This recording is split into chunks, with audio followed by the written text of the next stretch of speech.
and now the situation mirrors that. Yin Changhe felt elated. The Tiger Regiment truly is the Red Faction's lucky star. He declared with gravity. Quickly, notify all units to prepare for a charge. The Blue Army has been arrogant for far too long. It is our turn to assert ourselves. Understood. At the Blue Army's command center, the operations officer boasted, Sir, based on current projections, in no more than 2 hours, we shall completely obliterate the Red Faction. Once we sweep away their remnants, this battle will be decisively concluded. Yu Hongxing lifted his teacup and laughed heartily. Lin Fan is indeed worthy of his lineage. His prowess in battle is formidable. Once the conflict concludes, we must commend him. Report. A subordinate burst through the curtain, breathless and frantic. Yu Hongxing took a sip of tea, smiling. What good news do you bring? The subordinate, with a mortified expression, replied, Sir, we have just received word that Brigadier Lin's forces have been routed across the board and are in emergency retreat. Uft. Yu Hongxing spat out his tea. His eyes wide as saucers. How is this possible? Chapter 195. Preparing for rain. One must rely on Lin Hui in disbelief. Yu Hongxing inquired. What on earth has happened? How could they collapse so completely? The subordinate stammered, unable to provide clarity. The specifics are unclear. It seems Brigadier Lin was ambushed and injured, leading to the retreat order being issued. Seems.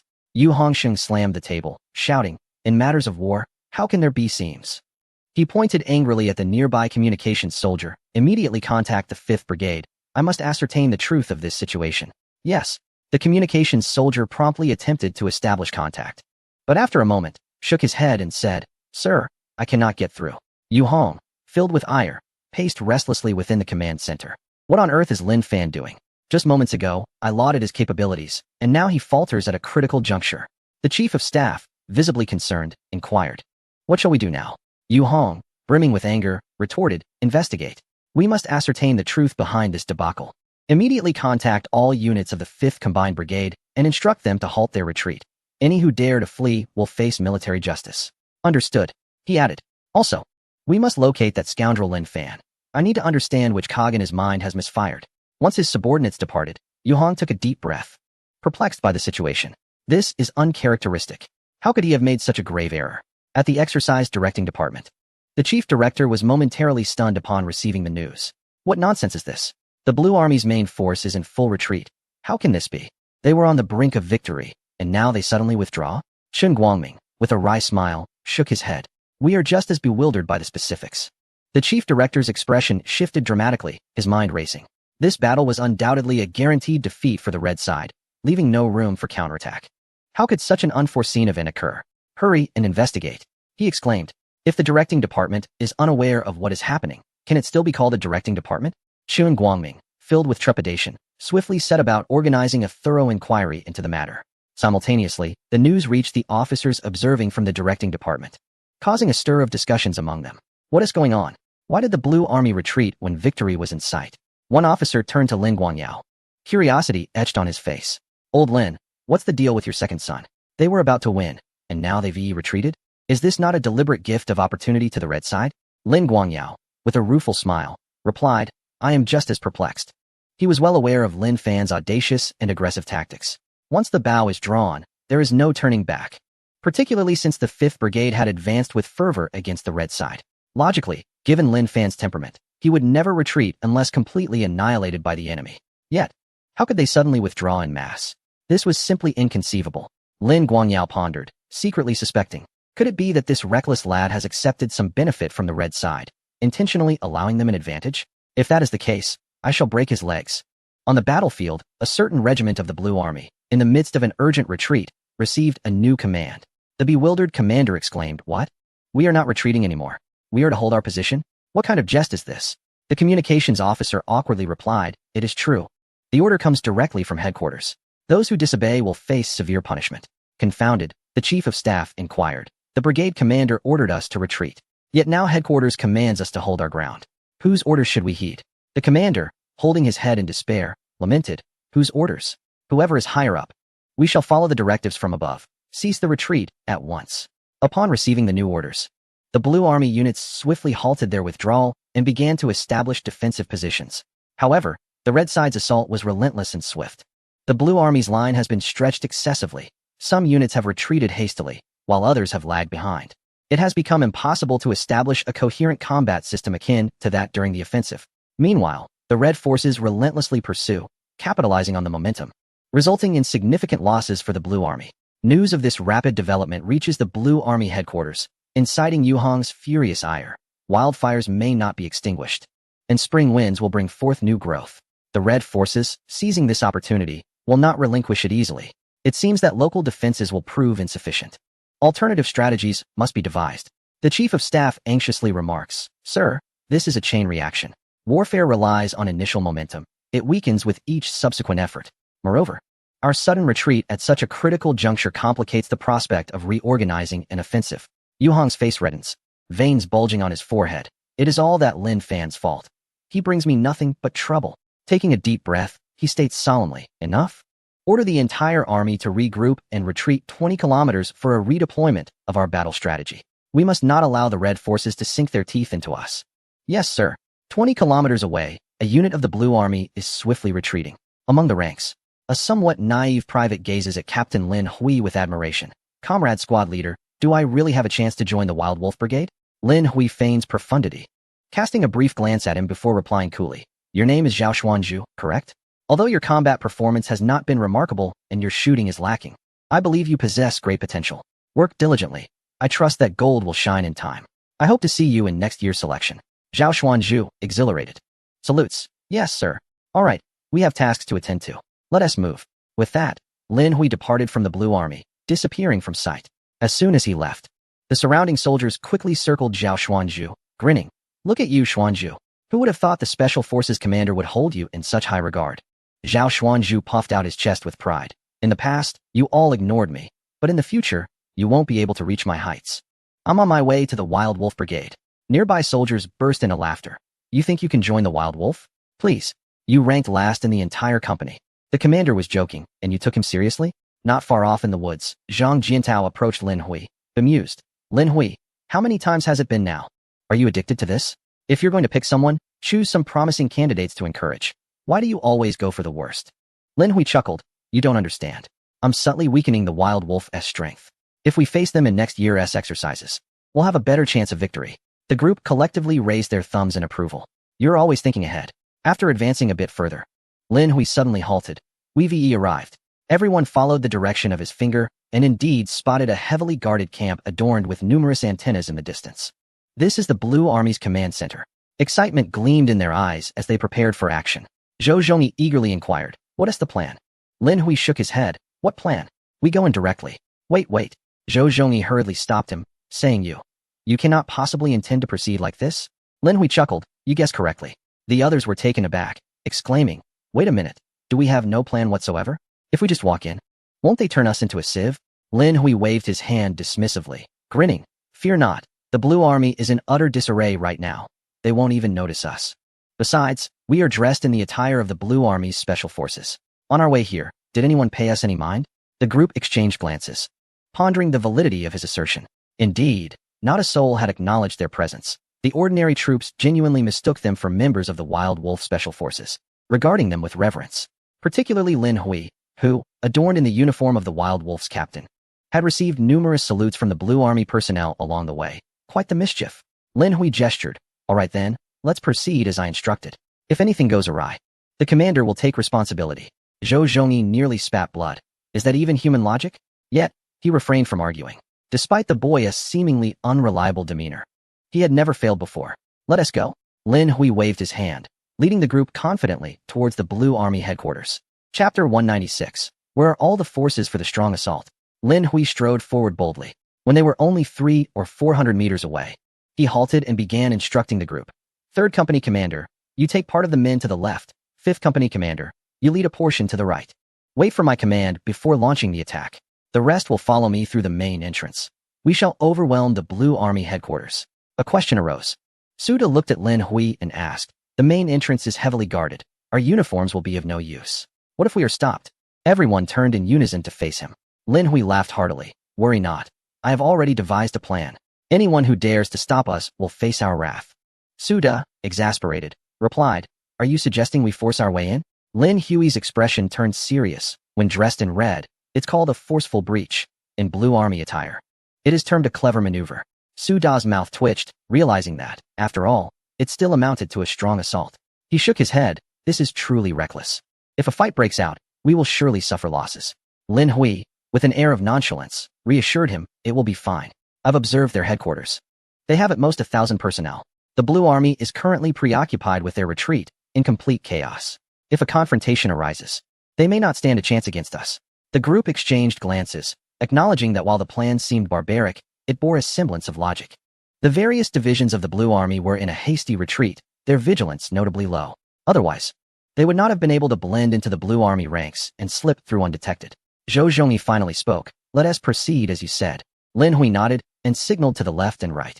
The 3rd and 5th Company commanders promptly led their men, crouching as they set out from the sides. Let us move. Lin Hui waved his hand, leading the remaining members forward with purpose. As they approached the entrance of the Blue Army command post, an involuntary tension gripped everyone. Would their ruse be discovered? As long as they did not attract scrutiny, they should be safe. However, this was the Blue Army command post. How could they avoid detection? If someone inquired about the password, their inability to respond would immediately expose them.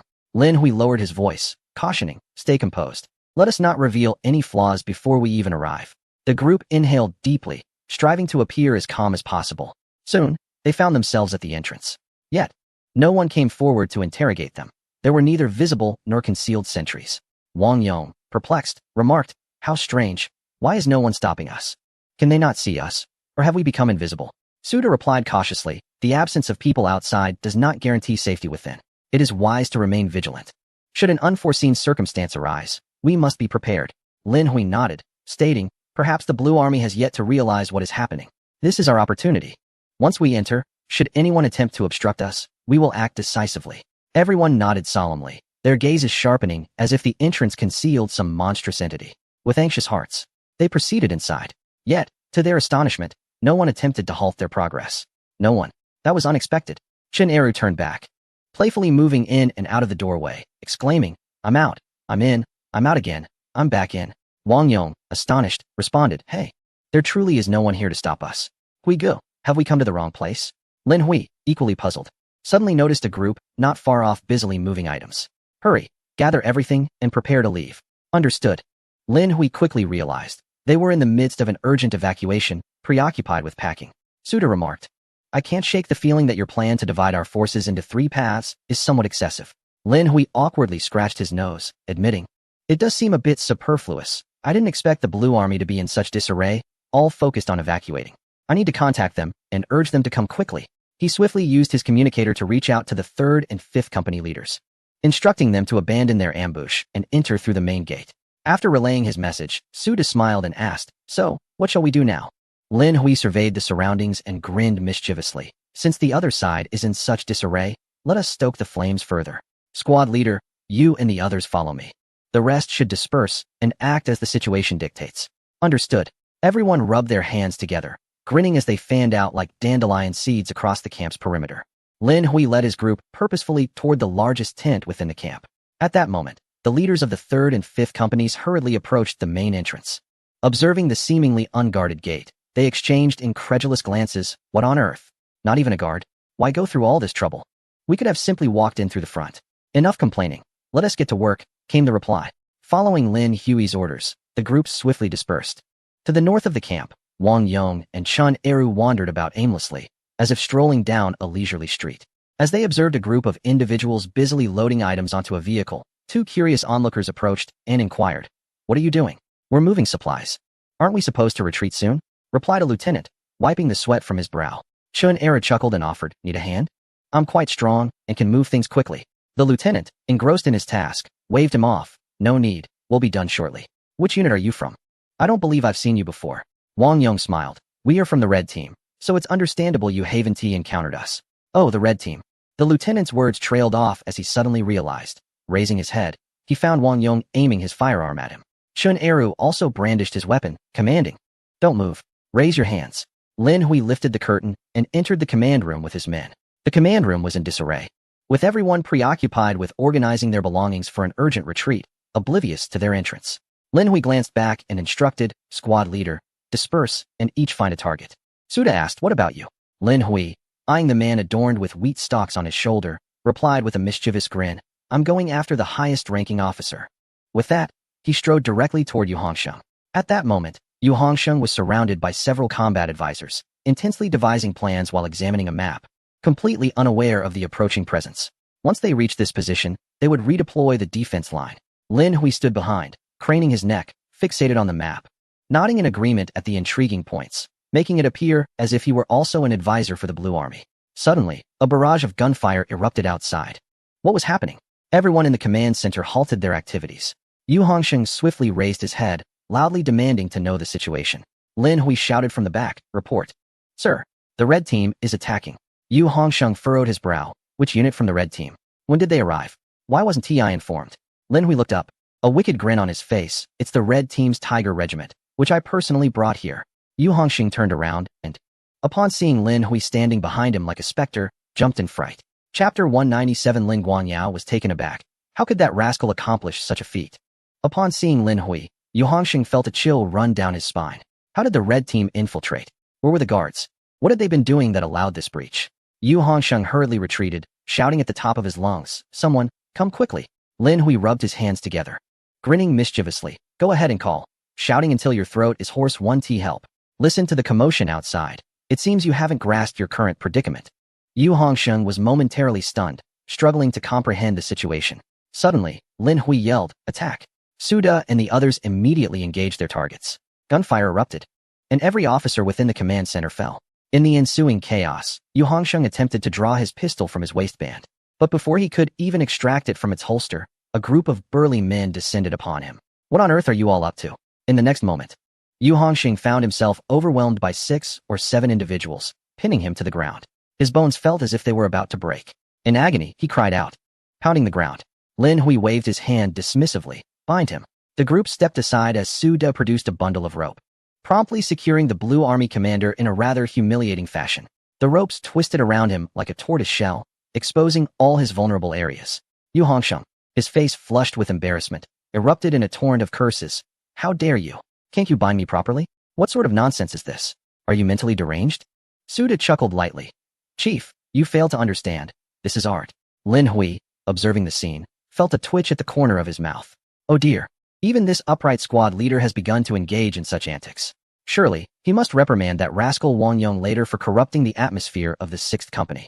After all, at his age, he should not be subjected to such avant-garde methods of binding. A conventional approach would suffice. Clearing his throat, Lin Hui signaled Suda, who then adjusted the ropes to a more acceptable style. Bound hand and foot, Yu Hongsheng glared furiously at him. "You scoundrel, I am the Blue Army commander. How dare you treat me this way? Release me at once. You're hurting me." Lin Hui shrugged nonchalantly. "You are an enemy commander. If I capture you, how can I let you escape? Besides, isn't the exercise meant to simulate real combat? This is what you all advocated." Yu Hongsheng seethed with anger, rendered speechless. The exercise being akin to actual combat was a point they had always emphasized. Never did he expect to be schooled by a mere junior officer from the red side today. Fixing his glare on Lin Hui, he retorted, "Don't get too cocky. Even if you take me down, you won't escape." Just then, Zhang Jiantao burst through the curtain, excitedly announcing, "Lin Hui, the situation outside has been resolved. Not a single one remains." Lin Hui waved him off. "Understood, carry on with your tasks." Zhang Jiantao nodded, casting a glance at the despairing Blue Army commander, unable to resist shaking his head. Ah, yet another powerful figure offended. What a misfortune. Lin Hui turned to Yu Hongsheng with a smile, feigning surprise.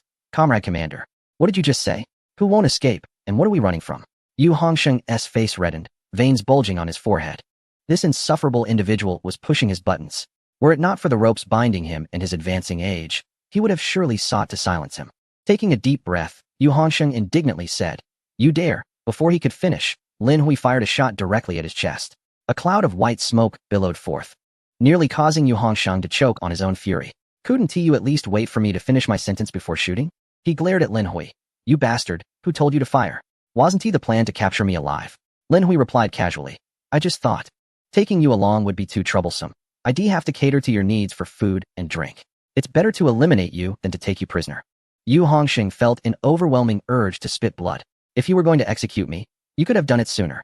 First, they piled a group of people on top of him, and now they had him bound in such a deplorable manner. Ultimately, after a convoluted series of events, I found myself in dire straits. It was a complete farce. He glared at Lin Hui with malice, exclaiming, "I've certainly taken note of you, young man." Lin Hui responded with a smile and a salute. "Thank you, Commander, for remembering me. To ensure you remember me even better, I have prepared another grand gift for you." With that, Lin Hui turned and left without a backward glance. Yu Hongsheng was left utterly bewildered, pondering, what on earth is this fellow up to now? Just as he instructed his subordinates to release him from his bindings, a thunderous explosion erupted from outside. Yu Hongsheng rushed from the tent to find the camp enveloped in a shroud of white smoke. The entire command center lay in ruins. Clutching his side, he let out a frenzied roar, "Tiger Brigade! And that scoundrel Lin Hui, this is far from over." News of the incident swiftly reached the Red Command. Upon hearing the report, Yin Chang's face broke into a broad grin. What a stroke of luck. The Blue Command has been obliterated. They will soon be like headless chickens. Utterly disarrayed, he commanded, "Notify all units to consolidate their forces and launch a full-scale assault."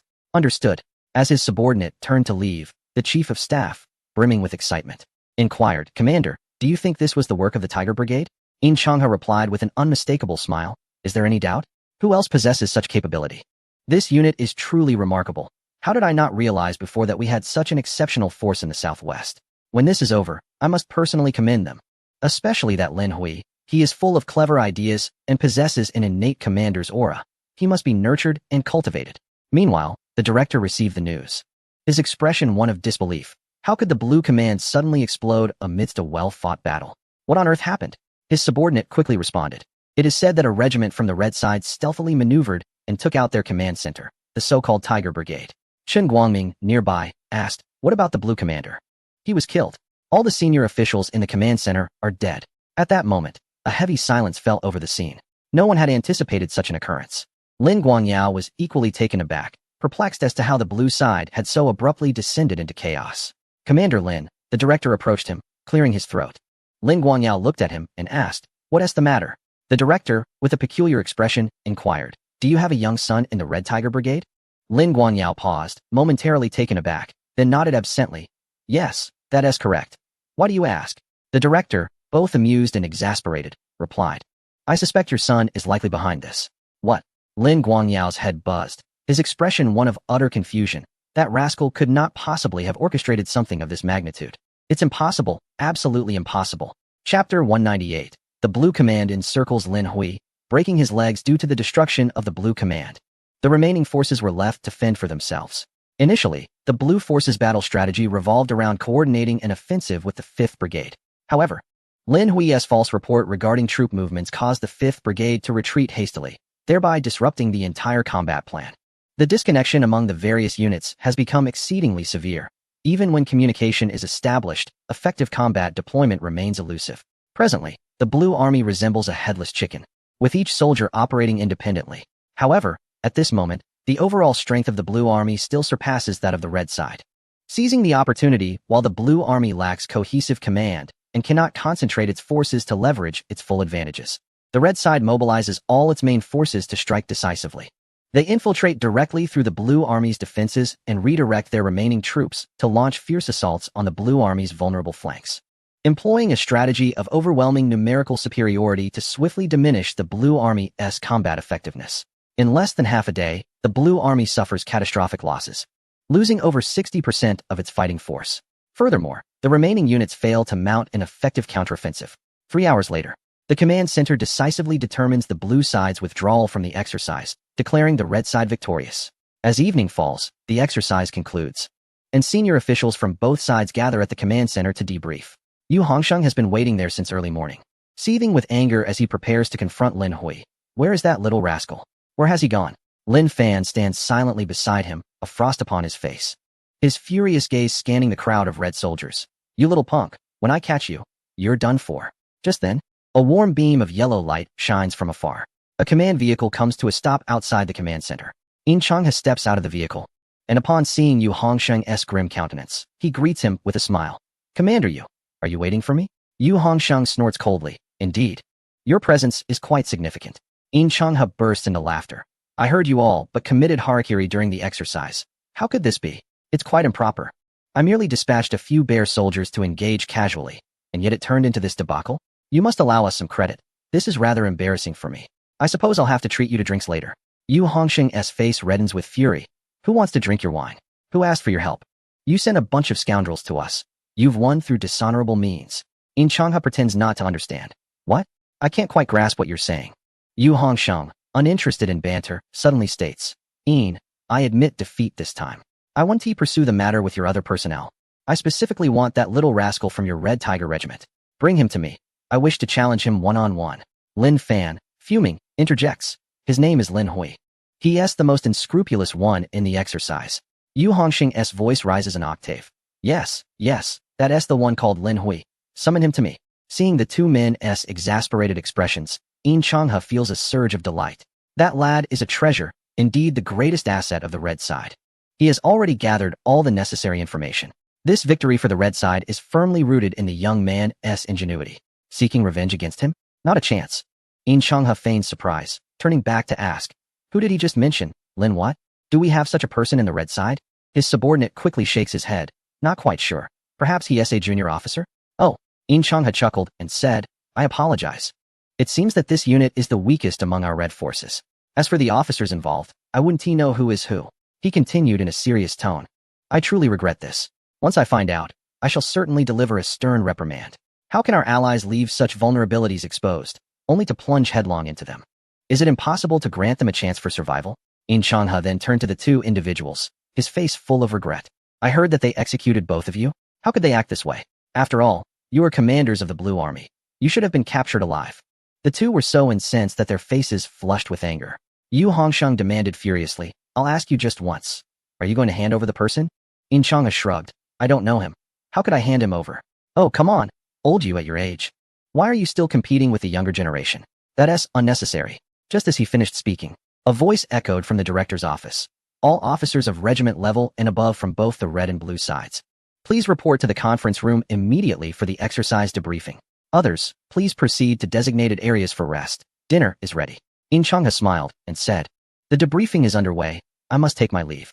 Yu Hongsheng stood still, his gaze fixed intently on the red force's resting area, gritting his teeth. If you have the courage, stay hidden and never show your face again. Lin Fan, known for his fiery temper, directly shouted at Lin Hui. You scoundrel, you may escape the monk, but you cannot escape the temple. If I catch you, I won't spare you. Many were startled, exchanging puzzled glances. What was happening? Who was this Lin Hui? It seemed he was from the red forces, and given the current tension, both the commander and brigade commander Lin appeared eager to settle the score with him. Soon, the senior officials from both red and blue sides gathered in the director's office, leaving the rest to dine in their respective areas. As the victors, the red forces naturally enjoyed a more lavish feast, celebrating their triumph. Behind a nearby tent, Lin Hui cautiously peeked out, secretly exhaling in relief. Phew, that was close.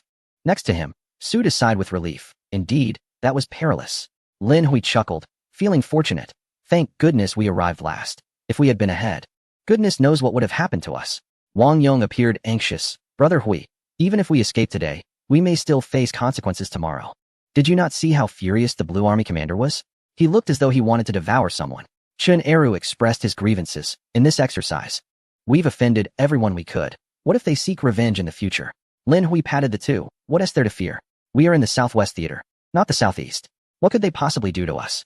Moreover, in the exercise, they are our enemies. If we are not fierce with our foes, then who should we be fierce with? We have done nothing wrong. Their own fragile hearts cannot bear the blow of failure. We are merely aiding them in fortifying their psychological resilience. The two exchanged glances, suddenly feeling enlightened. Indeed, we have done nothing wrong. Why should we be afraid? At worst, we might end up as pig fodder again. Chen Eru looked longingly at the distant celebration feast, drooling as he asked, so, should we attend the celebration? Lin Hui shook his head. It's best we skip it. The Blue Army leaders are in a foul mood. We mustn't cross paths with them. Let us avoid the meal and return overnight. Safety lies in our retreat.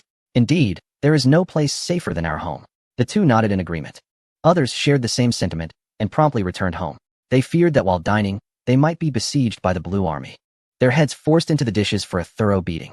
After all, during the exercises, they had committed numerous nefarious acts. At this moment, no celebratory banquet could compare to the priority of preserving their lives. Chapter 199. What? Lin Hui is the commander's son in the director's office. Chen Guangming swiftly replayed the exercise footage using a projector. As the video concluded, the chief director took the stage to formally commence the review of the exercises. He turned to the Red Army camp on his left and remarked, this exercise witnessed the Red Army's remarkable performance, showcasing innovative tactics and novel strategies. You have successfully broken free from existing combat models, which is commendable. The leadership of the Red Army, led by Yin Changhe, immediately straightened up, their faces brimming with pride. The chief director smiled. I did not anticipate that you had specifically trained a special unit for this exercise. They acted like a concealed weapon, embedded within the enemy's ranks, delivering a devastating blow at the most critical juncture. During the battle, the various units of the Red Army exhibited seamless cooperation, with the commanders executing remote directives effectively. The upper echelon of the Red Army held their heads high, their faces adorned with satisfaction, although they were unaware of the specific actions of the Tiger Regiment. It did not dampen their jubilant spirits. They had inexplicably basked in glory, and where could one find reason in such matters? Yin Changhe, feeling triumphant, cast a smug glance at Yu Hongsheng, reveling in the unwarranted praise. It feels absolutely delightful to be lauded for no apparent reason. That bunch from the Tiger Regiment has truly brought me honor. Yu Hongsheng, witnessing his smug demeanor, felt a surge of irritation. He mentally cursed Lin Hui's entire ancestry. Were it not for this insufferable brat, the Red Army would have been defeated long ago, leaving no room for such arrogant displays now. Yu Hongsheng, here. Yu Hongsheng quickly stood up. The chief director cast a cold glare at him, sternly reprimanding. In comparison to the Red Army, your Blue Army's performance this time has been profoundly disappointing. Coordination was chaotic, battle deployments were haphazard, the main forces advanced too far, rendering lateral cooperation impossible, and the rear flanks were utterly unresponsive. Once the rear was attacked, the entire unit descended into utter disarray. The high-ranking officials of the Blue Army hung their heads in frustration. Lin Fan wished he could find a hole in the ground to hide in. He had dedicated a full half-month to devising this tactic. According to the original plan, the 5th Brigade was to launch a frontal assault in coordination with other units, which the Red Army would not have been able to withstand. If it weren't for Lin Hui's disruption of logistics and his masquerade as a Blue Army Special Forces unit that cut through from the rear, the exercise would have concluded 2 days earlier, with the Blue Army emerging as the ultimate victor. Lin Fan felt a deep sense of despair. Why did my father not just shoot this troublesome fellow against the wall back then? The chief director addressed the Red Army. As the victors, if there were any outstanding performances during the battle, please compile a list of names, and I shall submit it for commendation. Understood. Yin Changhe stood up to salute, his face beaming with joy. This time, he had truly struck gold. Suddenly, the chief director's icy gaze turned towards the Blue Army, causing everyone to shudder and feel a chill down their spines. He solemnly stated, "The Blue Army has revealed numerous issues during the exercises. Relying on advanced weaponry and launching blind offensives has been your gravest mistake. Ultimately, war is a confrontation between individuals. Weaponry merely serves as an auxiliary. Do not presume that superior equipment grants you the license to act with impunity. This lesson must be etched into your memories." The senior officials of the Blue Army nodded like chicks pecking at grains, their faces etched with shame. The chief director continued, "Upon your return, engage in profound self-reflection. All officers at the battalion level and above must submit written self-criticisms. Especially you, the commander of the Blue Army. The issues you've exposed are the most significant. Upon your return, you are to write a self-critique of 50,000 words." Yu Hongsheng felt as if he might perish from despair. 50,000 words? Wouldn't that break his arm? Indeed, that is all that needs to be said. The meeting is adjourned. After the chief director concluded, he departed with his team. Yin Changhe straightened his attire and cheerfully remarked, "Old you, what can I say about you? War is war. Next time, don't be so polite with me. It makes me feel quite awkward. Let us not have this happen again." With that, he led the Red Army personnel away in high spirits. Yu Hongsheng was nearly bursting with indignation. The senior officials of the Blue Army were also seething, feeling quite aggrieved. "What are you so smug about? If it weren't for those scoundrels sabotaging, could you have won? That lad from the Red Army who led the underhanded tactics, what was his name again? Something like Lin Hui. Who knows where he crawled out from? He is utterly treacherous." Lin Fan clenched his fists, uttering not a word. No matter how much Lin Hui misbehaved, he was still his brother. In front of outsiders, he could not possibly berate his own kin. Moreover, if they were to learn that he had been bested by his brother who had only been in the army for 2 years, it would be a source of great ridicule for him. Lin Fan could only swallow his anger. "Lin Hui, if you think you can keep hiding, I refuse to believe you won't return home." Just as Yin Changhe stepped out of the director's office, someone called out to him from behind. He turned around and quickly saluted, "Commander Lin, greetings." Lin Guangyao nodded slightly. "Young Yin, there's something I wish to discuss with you regarding the situation." Yin Changhe's heart skipped a beat. Surely, they were not here to seek retribution for the Blue Army's defeat? "What is it?" Lin Guangyao looked at him. "Do not be anxious. I am not here to reprimand you.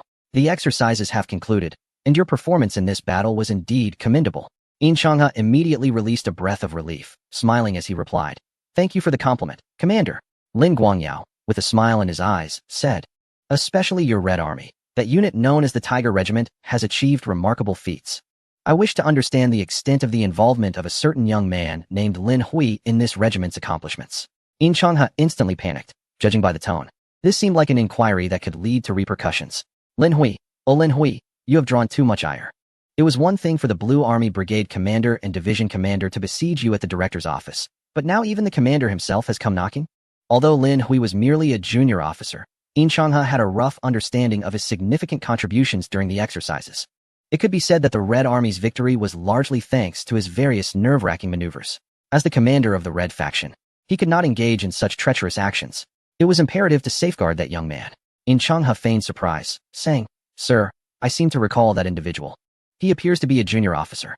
In matters of warfare, how much influence can a junior officer exert? He must simply obey orders and follow commands." Lin Guangyao rolled his eyes in exasperation. "Stop trying to mislead me, and answer honestly." In Changhe chuckled awkwardly. "Sir, I assure you, what I said is true. Those plans and arrangements were discussed well in advance. The Tiger Regiment is our secret weapon, a crucial asset for our victory. Enough of this nonsense." Lin Guangyao waved his hand impatiently. "I asked you about Lin Hui, not other matters." Realizing he could no longer evade the question, In Changhe braced himself, saying, "Sir, as the overall commander of the Red faction, Lin Hui is one of my men. If you have any grievances, direct them at me. Do not take it out on the younger generation." Lin Guangyao's lips twitched in disbelief. "What are you talking about? Who said anything about making things difficult for him?" In Changhe was taken aback. "Aren't you looking to cause him trouble and issue a reprimand?" Lin Guangyao glared. "I am his father. Why would I create trouble for him?" In Changhe was utterly stunned, his jaw dropping in astonishment. "What? That boy is the son of the commander?" Chapter 200, Don't Call Me Dad. "Your father has already died of anger," In Changhe asked in disbelief. "Sir, are you truly his father?" "Of course. Does it not look obvious?" In Changhe scrutinized Lin Guangyao from head to toe and suddenly burst into laughter. "Sir, I must say, you two do bear a striking resemblance. Particularly in the nose and eyes. It's uncanny." Lin Guangyao shot him an intense glare. "It is he who resembles me, not the other way around." In Changhe, feeling embarrassed, stammered, Yes, my apologies. That's exactly what I meant." Lin Guangyao, growing impatient, urged, "Enough with the banter. Quickly tell me whether Lin Hui is involved with the Tiger Regiment." "Yes, of course." In Changhe replied with a broad smile. "Comrade Lin Hui, as expected of the son of a former leader, truly embodies the notion that a tiger begets no dog. I wondered why he was so impressive. It must be due to his upbringing. Otherwise, how could he possess such remarkable military qualities? Leader, I must be frank. Although your son is young, he exhibits a certain commanding presence. His tactical skills are quite exceptional." Lin Guangyao raised his hand to interrupt, snorting coldly, "Enough with the flattery. I am well aware of that brat's character. Get to the point. No more dilly-dallying." In Changhe chuckled awkwardly. Yes, sir. In truth, I am not entirely clear on the specifics, just the general situation." "Then share what you do know." "All right." In Changhe began his report. "According to reports from below, although your son is currently just a junior officer, he effectively holds command over the Tiger Regiment." Lin Guangyao interrupted. "Wait a moment. How can a captain command a regiment?" In Changhe awkwardly stated. "To be honest, I am not entirely sure. The Tiger Brigade is not under our command, so it is not my concern." Thus, Lin Guangyao did not probe further and allowed him to continue. Even before the exercises commenced, Lin Hui had already devised a plan to infiltrate their rear while the Blue Army's deployment was still forming. Having heard the preliminary report, Lin Guangyao was astounded, nearly dislocating his jaw. Mobilizing the populace to annihilate the logistics brigade, using the Black Tiger as bait to lure the Blue Army's special forces, concealing ambushes within cat ear tunnels to annihilate the Wolf special forces, while also obliterating 2 armored regiments. Then donning the Wolf's attire and again employing the Black Tiger as bait to ensnare the Blue Army's rear units, striking at the opportune moment, ultimately fabricating military intelligence to deceive the 5th Brigade into a full retreat. Lin Guangyao's mind buzzed, as if he were dreaming. Every step meticulously planned, each link interwoven. Not only had various tactics been employed with dexterity, but he had also harnessed the power of the masses. That little rascal, is he truly this formidable? Lin Guangyao was utterly astounded. Initially, he had enlisted him in the military merely to prevent him from leading a life of aimlessness and frivolity. How had he transformed into someone so capable? Is my lineage this robust? He looked down, his heart swelling with joy. I have a son, each one surpassing the last. Had I known this, I would have had more, perhaps an entire squad. No, an entire platoon. Lin Guangyao was overwhelmed with excitement, increasingly grateful for sending Lin Hui to the military. This lad is a treasure. Yet, after all these years, he had failed to recognize it. Had he sent him directly to a military academy after high school, he would have at least attained the rank of lieutenant colonel or a position at the regiment level, if not a deputy brigade commander. Sir. Seeing Lin Guangyao standing still, lost in thought, and smiling foolishly, Yin Changhe hurriedly called out a couple of times. Lin Guangyao's reverie was interrupted, his face radiant. All right, I understand. This lad has performed admirably, reminiscent of my own youthful vigor. Ha. Continue your efforts and achieve even greater glory. Yes. Lin Guangyao patted his shoulder and, smiling, turned to leave. Yin Changhe scratched his head, utterly bewildered. What on earth is going on with the commander? Is he unsure about his own son's prowess? Needing to inquire of others whether he is truly his biological child? At that moment, Lin Guangyao was in high spirits, his steps noticeably lighter. He mused to himself. Who would have thought that the little rascal would turn out to be so accomplished? This won't do, with his current prowess. Leaving him in the present military would be a sheer waste. I must expedite his transfer back to my side for personal development. His future achievements will surely surpass those of the eldest. Dad. Lin Fan emerged from the side. Upon seeing his son's disheveled appearance, Lin Guangyao's anger flared. Do not call me dad. Your father has been driven to despair by you. Lin Fan, with a face full of shame, replied, Father, how can you curse yourself like that? Lin Guangyao glared. Get lost. I was at fault during the exercises, but I cannot bear the entirety of the blame. Lin Fan hastily acknowledged his mistake. The 3rd Brigade lacks martial ethics. They not only disguised themselves as our forces, but also sabotaged our rear. Lin Guangyao did not grant him the opportunity to defend himself, reprimanding him coldly. After so many years of military service, attaining the rank of brigade commander, how can you still be so careless? Before the exercises, you were quite boastful, coming to me late at night, claiming you would give Lin Hui an advantage. And what has resulted? You were utterly defeated. You should have been the one begging him for leniency. Lin Fan's face flushed with humiliation, his frustration mounting as he found himself unable to retort. Lin Guangyao continued icily. A brigade commander, bested by a mere captain who has served for only 2 years? What have you been doing all these years in the army? I feel embarrassed for you. In the future, when you go out, do not even mention you are my son. I should have scrawled it on paper. Lin Fan felt an overwhelming sense of indignation. I have studied proper tactics. How was I to know Lin Hui possessed such cunning and deceitful strategies? He had never encountered such unscrupulous tactics before, and in a moment of inattention, he suffered a significant loss. It was particularly galling, as he had never regarded Lin Hui seriously, scarcely even acknowledging him. Now, he bore the brunt of his own brother's blows, his face stinging from the humiliation. Lin Guangyao admonished him further. The blue team's defeat rests largely on your shoulders. Upon returning, you must conduct a thorough self-reflection and compose a 10,000-word report. If it is not satisfactory, you shall not eat until you comprehend the gravity of the situation. 10,000 words? Lin Fan lamented. The overall commander only had to write 5,000. Why must mine be double? Dare you suggest less? Lin Guangyao glared at him. Make it 15,000. Lin Fan, terrified, quickly shook his head. No, 10,000 is fine. I wouldn't dare suggest less. Lin Guangyao rolled his eyes, exasperated. I once thought having a second son would be beneficial, but now it seems you are not even worth a turtle's worth. Lin Fan nearly choked, blood rising in his throat. In his father's eyes, he had previously been a hero. Now, he was deemed lesser than a turtle. Chapter 201. Headquarters commendation and promotion to Deputy Battalion Commander. The following evening, the Tiger Regiment's barracks were eerily quiet, save for a few sentinels stationed at the entrance. The dining hall, however, was bustling with lively chatter and merriment. Zhou Zhongyi raised a glass in one hand while embracing Lin Hui with the other. Lin Hui, how on earth did you master the same tactics so brilliantly? The blue team was completely outmaneuvered by you. The expression on the blue commander's face when you defeated him was utterly delightful. Lin Hui chuckled. It's all thanks to the regiment commander's excellent teaching. Ever since I joined the Tiger Regiment, it feels as if I have awakened, my wisdom soaring. Zhou Zhongyi's grin stretched from ear to ear. Well said. I love hearing that. Cheers. Their glasses clinked, and they downed their drinks in unison. Nearby, the chief of staff raised his glass, smiling as he remarked, Lin Hui, you have brought great honor to our regiment during this exercise.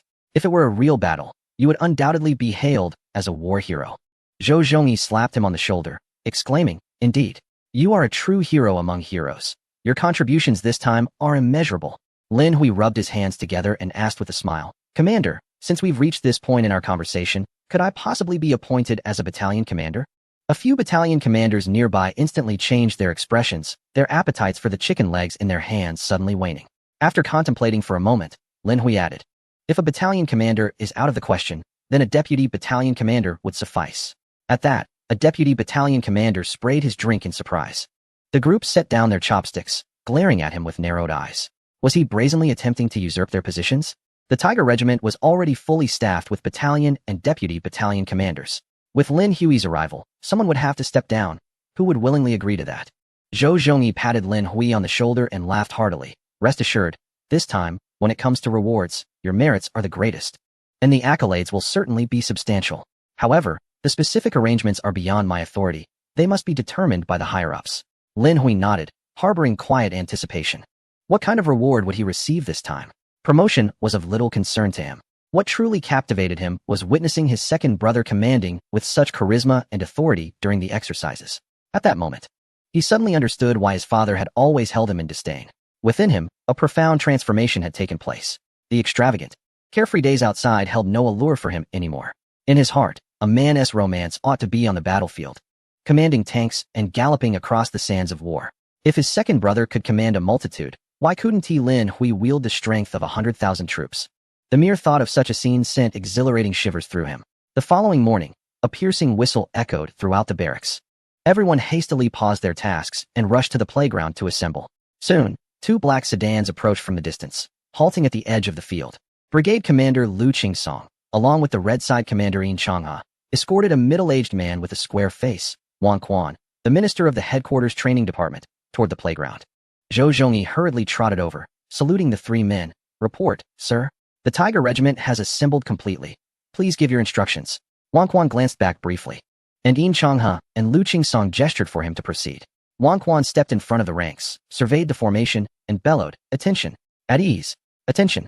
Everyone moved with precision and uniformity, as if they were a flawless copy of one another.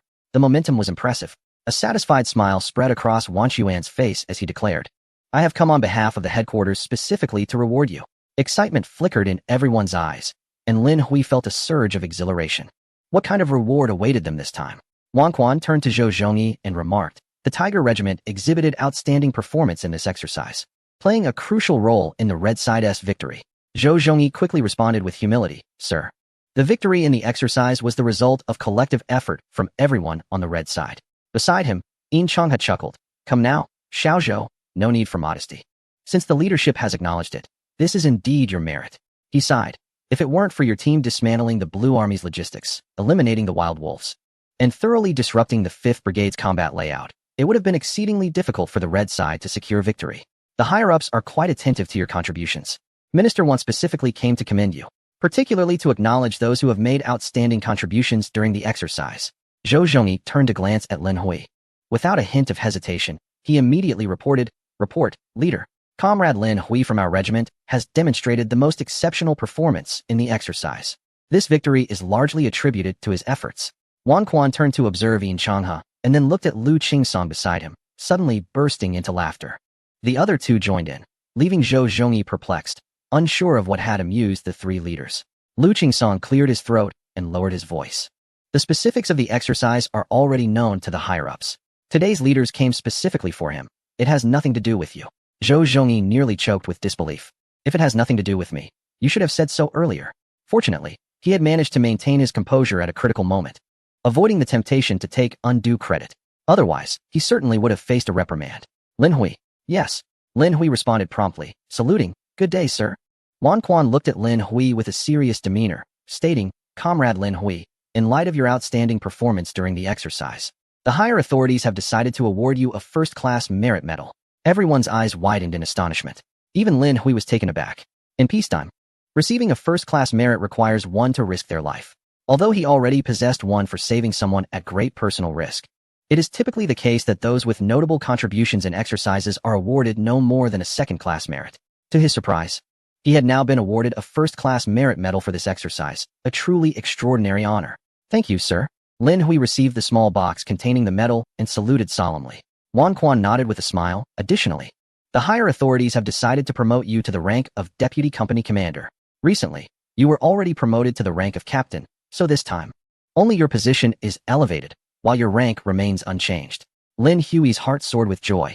It is well known that promotions within the military are strictly regulated, generally occurring only every 3 years. Previously, he had been promoted to captain due to his achievements at the border, and now, only a short time later, He was becoming a deputy company commander. This pace was faster than riding a whirlwind. In the rear, the company leaders secretly breathed a sigh of relief. That was close. However, several deputy company commanders were thrown into a panic. Oh no. That kid has already pushed aside the deputy commander of the 6th company. And now he is coming to vie for our positions. Chapter 202. Lin Hui assembles troops. Collective promotion of officers. Lin Hui saluted Wang Quan. Thank you, sir, for the trust placed in me by the higher authorities. Wang Quan replied, no need to thank me. This is what you deserve. Lin Hui chuckled, well, I must express my gratitude. A steed of great ability still requires a discerning eye. Wang Quan laughed heartily. That is a wise remark. However, at your age, achieving such an outstanding performance is truly remarkable. The military is currently undergoing a reform process and is in need of exceptional talents like you. Work diligently. Opportunities are always reserved for those who are prepared. I hope that you, this remarkable steed, may run faster and further. Lin Hui once again saluted respectfully. Yes, Commander. I will certainly strive to run well. Wang Quan nodded, addressing all present. In this exercise, your entire regiment performed admirably. I hope you will continue to exert yourselves and uphold your spirit. Indeed. The crowd responded with enthusiasm. Wang Quan took a deep breath and, with a grave demeanor, stated, the initial reason for the downsizing of the Tiger Regiment was not due to any deficiencies on your part, but rather because of your excellence. Your regiment is the finest in the 602nd Division. The higher-ups originally intended to disperse you among various units to foster their development. However, it appears that a commendable unit, when given a modicum of motivation, can not only maintain but also amplify its noble traditions and continue to improve. He spoke passionately. Now, I hope you can set an example for other units, becoming a benchmark. What do you think? Excellent. The crowd erupted with fervor, their spirits ignited. In that moment, from the regiment commander to the lowest-ranking soldier, each felt a profound pride and honor in being a member of the Tiger Regiment. Zhang Jiantao was overwhelmed with emotion, tears brimming in his eyes. We are finally going to set the standard. Just thinking about it is exhilarating. Su De clenched his fists. We must work even harder from now on. We cannot bring shame to the Tiger Regiment. Wang Quan waved his hand, smiling. This time, your regiment has achieved great merit, and the higher-ups have decided to award you a collective second-class merit citation. I hope you will continue to strive for brilliance. That is all I have to say. Everyone may disperse, except for the regiment commander and Lin Hui. Zhou Zhongyi and Lin Hui were left alone. The others joyfully scattered. Once everyone had departed, Wang Quan turned to Lin Hui and said, the reason I retained you is simply to gather some information. Lin Hui replied, Commander, please ask. Wang Quan inquired with a smile. You are the commander of this operation, correct? Yes, indeed. Before Lin Hui could respond, Zhou Zhongyi interjected. The entire operational arrangement was his responsibility. Even I followed his command and coordination. Truly, exceptional talent knows no bounds. Wang Quan laughed heartily. Looking at Lin Hui, the higher-ups are prepared to reward those who excel in this exercise with additional accolades.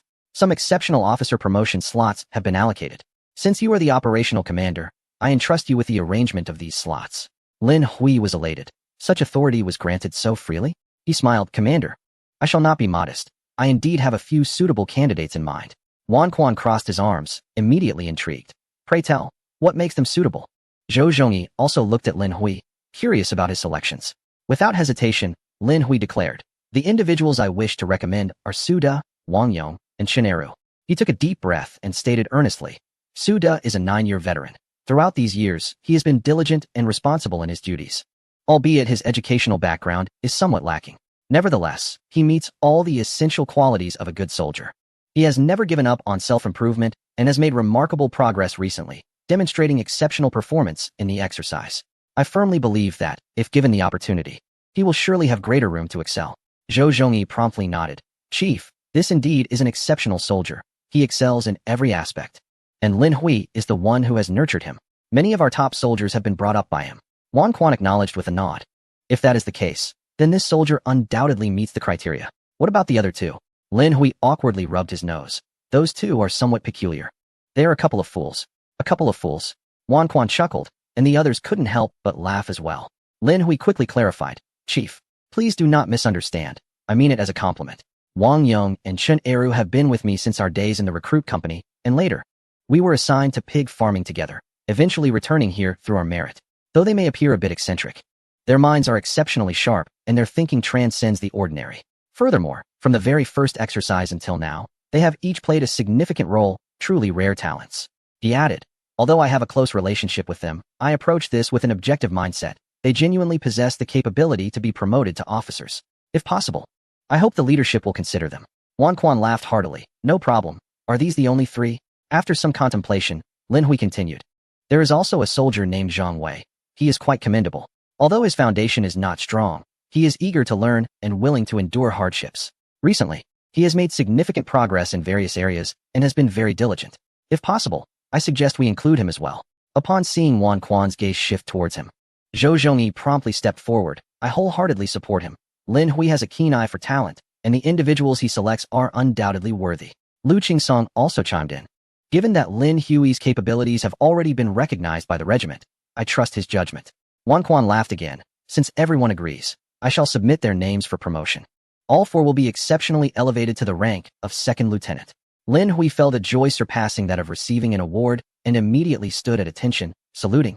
On behalf of them, I thank you, Chief. Back in the recruit company, his selfishness had caused Su De to miss an opportunity for promotion, nearly leading to his early discharge.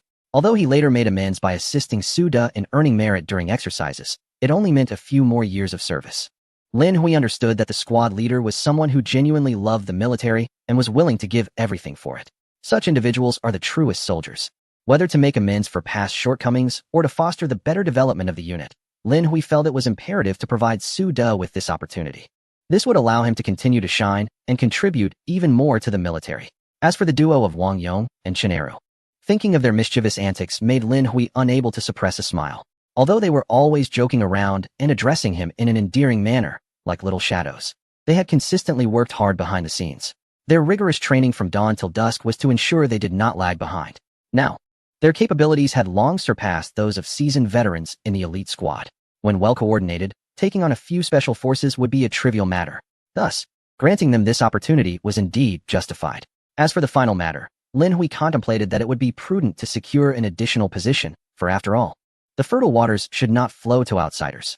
However, Wang Quan's words abruptly interrupted Lin Hui's musings. What is the matter? Wang Quan inquired, gazing at him earnestly. Lin Hui, including yourself, none of you have undergone any formal training yet have been promoted to officers, which is against regulations. Prepare yourselves. In due course, I shall dispatch someone to send you to a military academy for thorough theoretical training. Lin Hui was taken aback, exclaiming, what? A military academy? Chapter 203, a frenzied competition across the forces. Lin Hui is the coveted prize.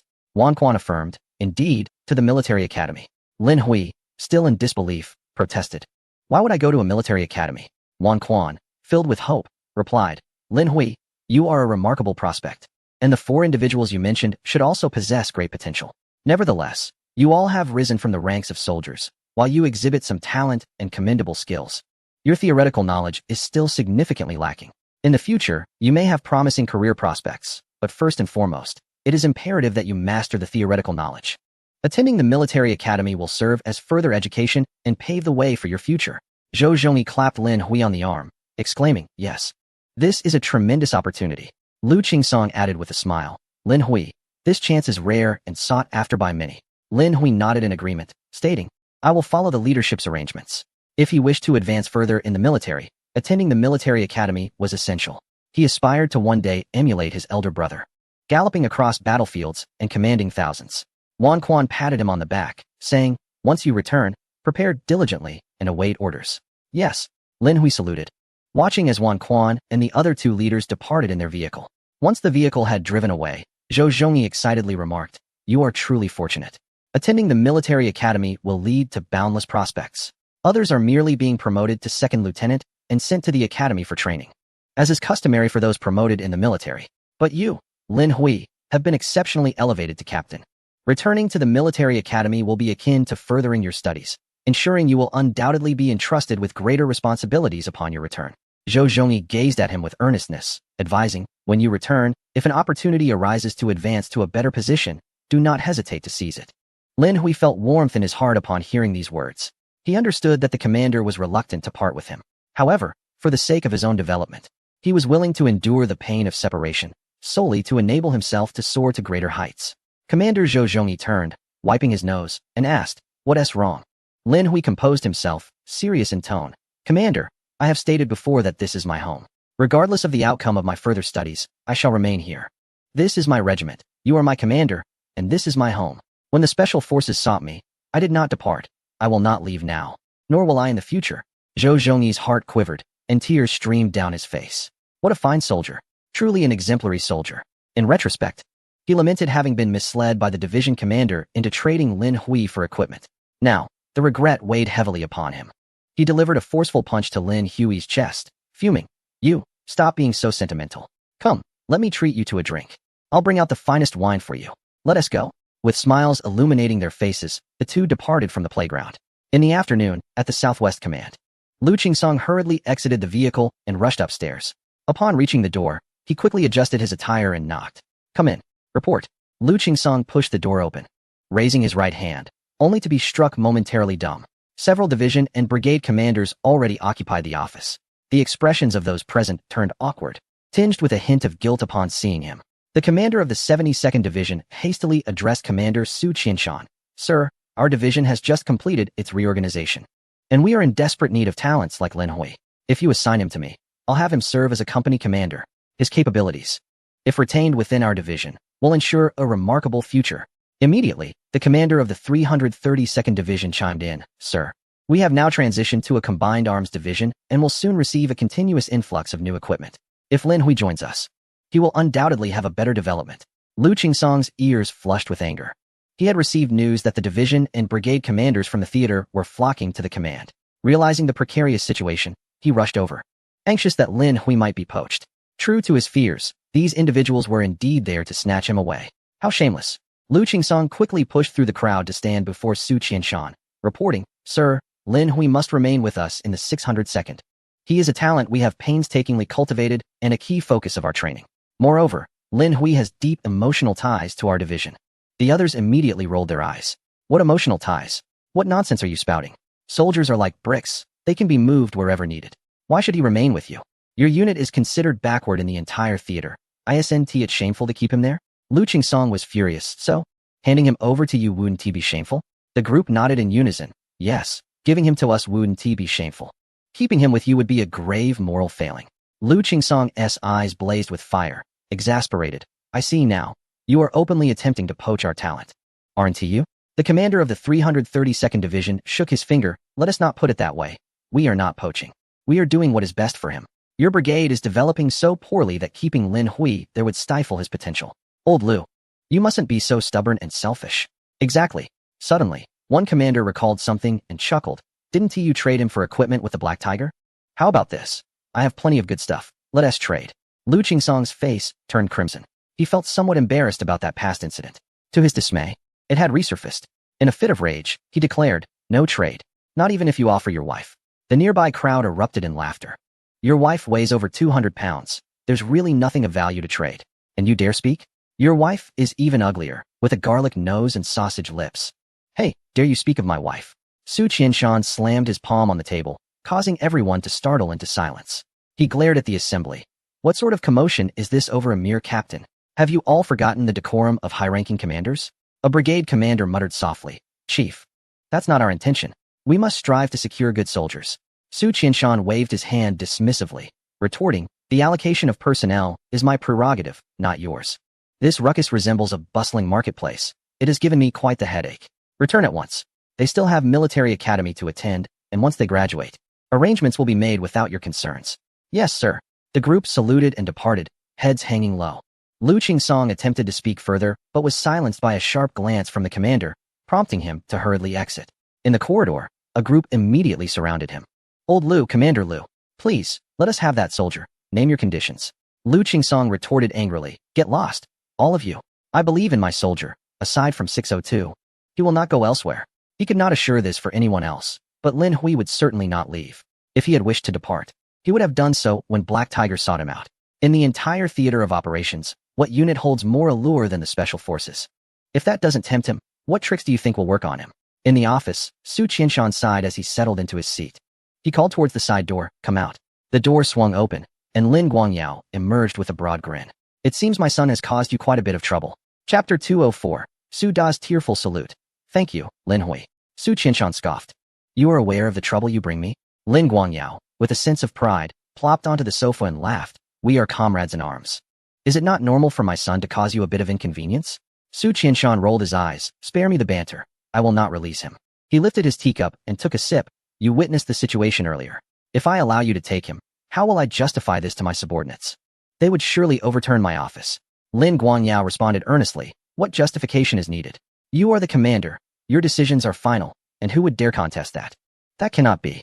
Su Qianshan's expression darkened. Our theater has painstakingly nurtured this excellent soldier, and now you come to pluck the fruit? Not a chance. I will tell you. Lin Hui is indeed your son, but he is also one of my soldiers in the southwest. As long as I object, not even the King of Heaven could take him away. Lin Guangyao's mood soured immediately. Su Qianshan, so you're feeling empowered now? You dare to challenge your old commander? Su Qianshan was taken aback, his face flushing. Do not bring up the past. Lin Guangyao advanced, his eyes wide as saucers. Why should I not? Tell me, who taught you to shoot when you first joined the army? Su Qianshan's tone softened considerably. It was you, but Lin Guangyao interrupted directly. Who saved your life on the battlefield back then? It was you as well. Lin Guangyao slammed the table, spittle flying onto his face. During a wilderness training session, you broke your leg. Who was it that drove away the wolves with a torch and carried you on his back for an entire day and night to get you to the hospital? It was you. Su Qianshan's face flushed with embarrassment. Lin Guangyao, visibly irked, declared, I've entrusted my son to your battalion, and he has earned so much merit for you. Now, I wish to take him back. Do you agree? Su Qianshan, shrinking in his seat, nodded submissively.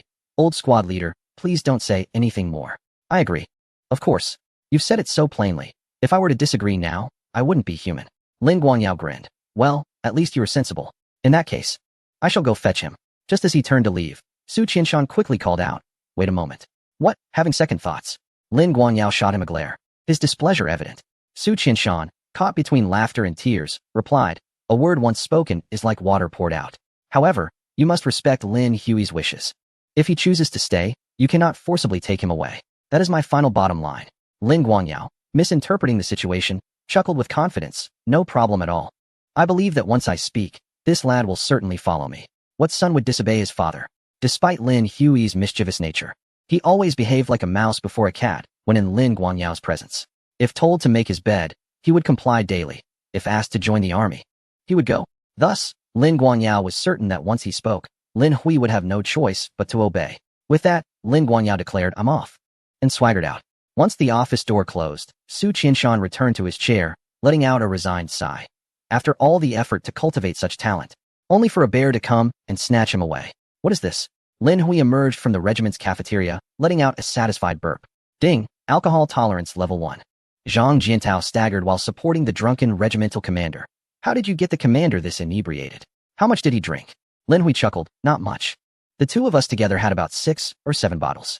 In any case, the commander's stock is all gone. Zhou Zhongyi, with bleary eyes, pointed at Lin Hui. It's settled, it's settled. When we get back, we'll become sworn brothers. From now on, you'll be my big brother. And I'll be your second brother. We'll strive to make the Tiger Regiment great. Lin Hui laughed heartily. No problem, no problem. Just get him back. Zhang Jiantao nodded, hoisting the commander and making a hasty exit, inwardly bemused. If you can't hold your liquor, drink less. Sworn brothers in the army. And talking about making it big, this ISN-TA gang. Lin Hui washed his face, cheerfully heading towards the dormitory. As soon as he entered, a crowd of excited comrades surrounded him, chattering animatedly. Lin Hui, no, we should call you Deputy Camp Leader Lin now. Come, let us pay our respects to the Deputy Camp Leader. Salute. Lin Hui burst into laughter. Oh, come on, don't be silly. We're all comrades here. There are no outsiders. Wang Yong felt a tinge of disappointment. Huigu, the higher-ups are rather stingy. Only you are being recognized, yet we receive no rewards at all. Chun Eru chimed in, equally discontent. We have exerted ourselves too. Though we may not have earned accolades, we have certainly toiled. At the very least, we deserve a few second or third-class honors, don't you think? The others nodded in agreement. Their gazes towards Lin Hui were filled not only with envy, but also with admiration. How long had Lin Hui been in the army? At most, 2 years.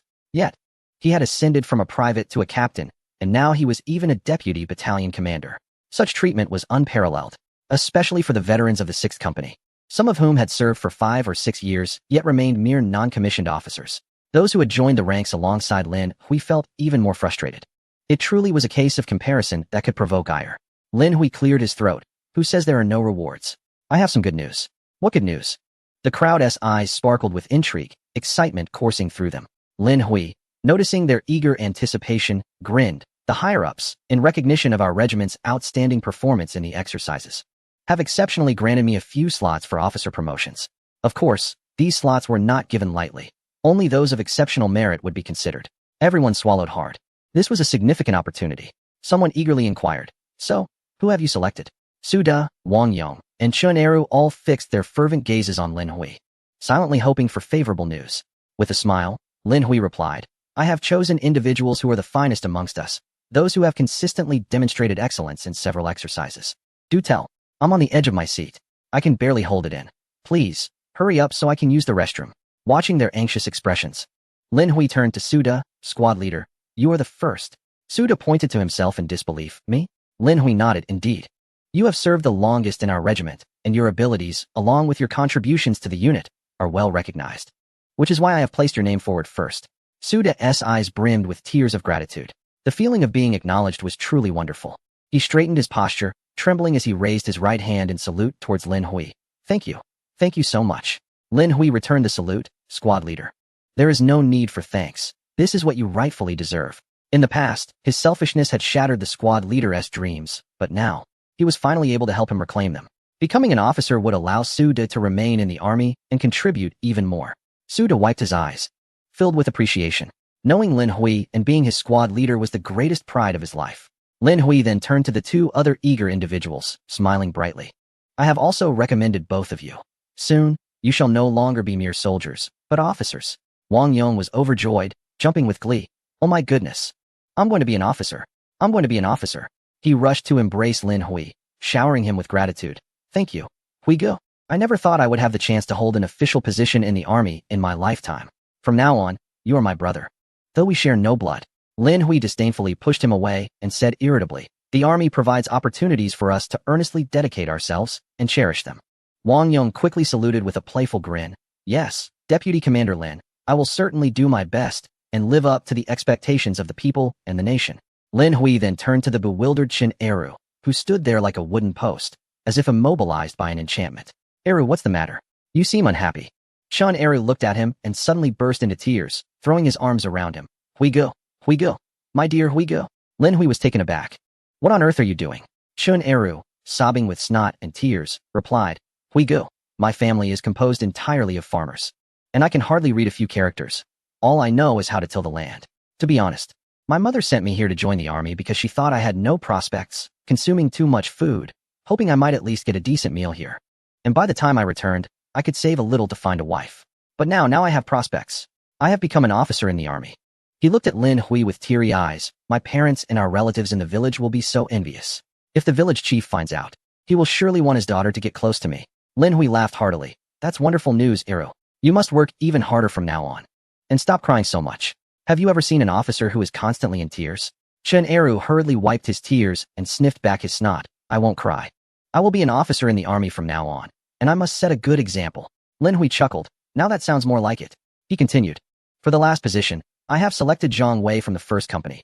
This lad has shown remarkable progress lately and is willing to endure hardship. I believe no one has any objections."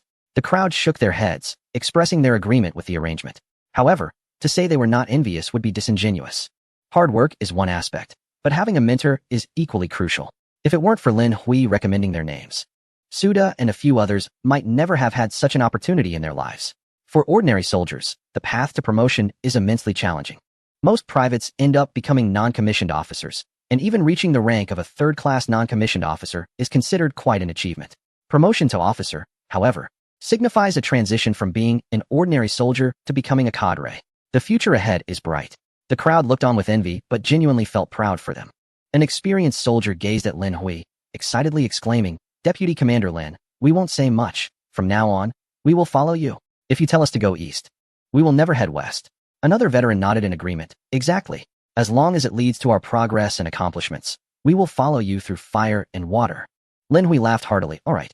From now on, we will unite our efforts, striving upward and aiming for more people to achieve merit and be promoted sooner." Everyone nodded enthusiastically, their spirits ignited with fervor. In that moment, they felt a renewed sense of hope for the future, along with a clear direction and motivation to advance. Lin Hui felt elated as well, hoping that the Tiger Battalion would continue to thrive. "Lin Hui, step out for a moment." Lin Hui turned back to see the Chief of Staff beckoning him from the doorway. He immediately dashed out and saluted, inquiring, "What are your orders, Chief of Staff?" The Chief of Staff replied, "Go downstairs, someone wishes to see you."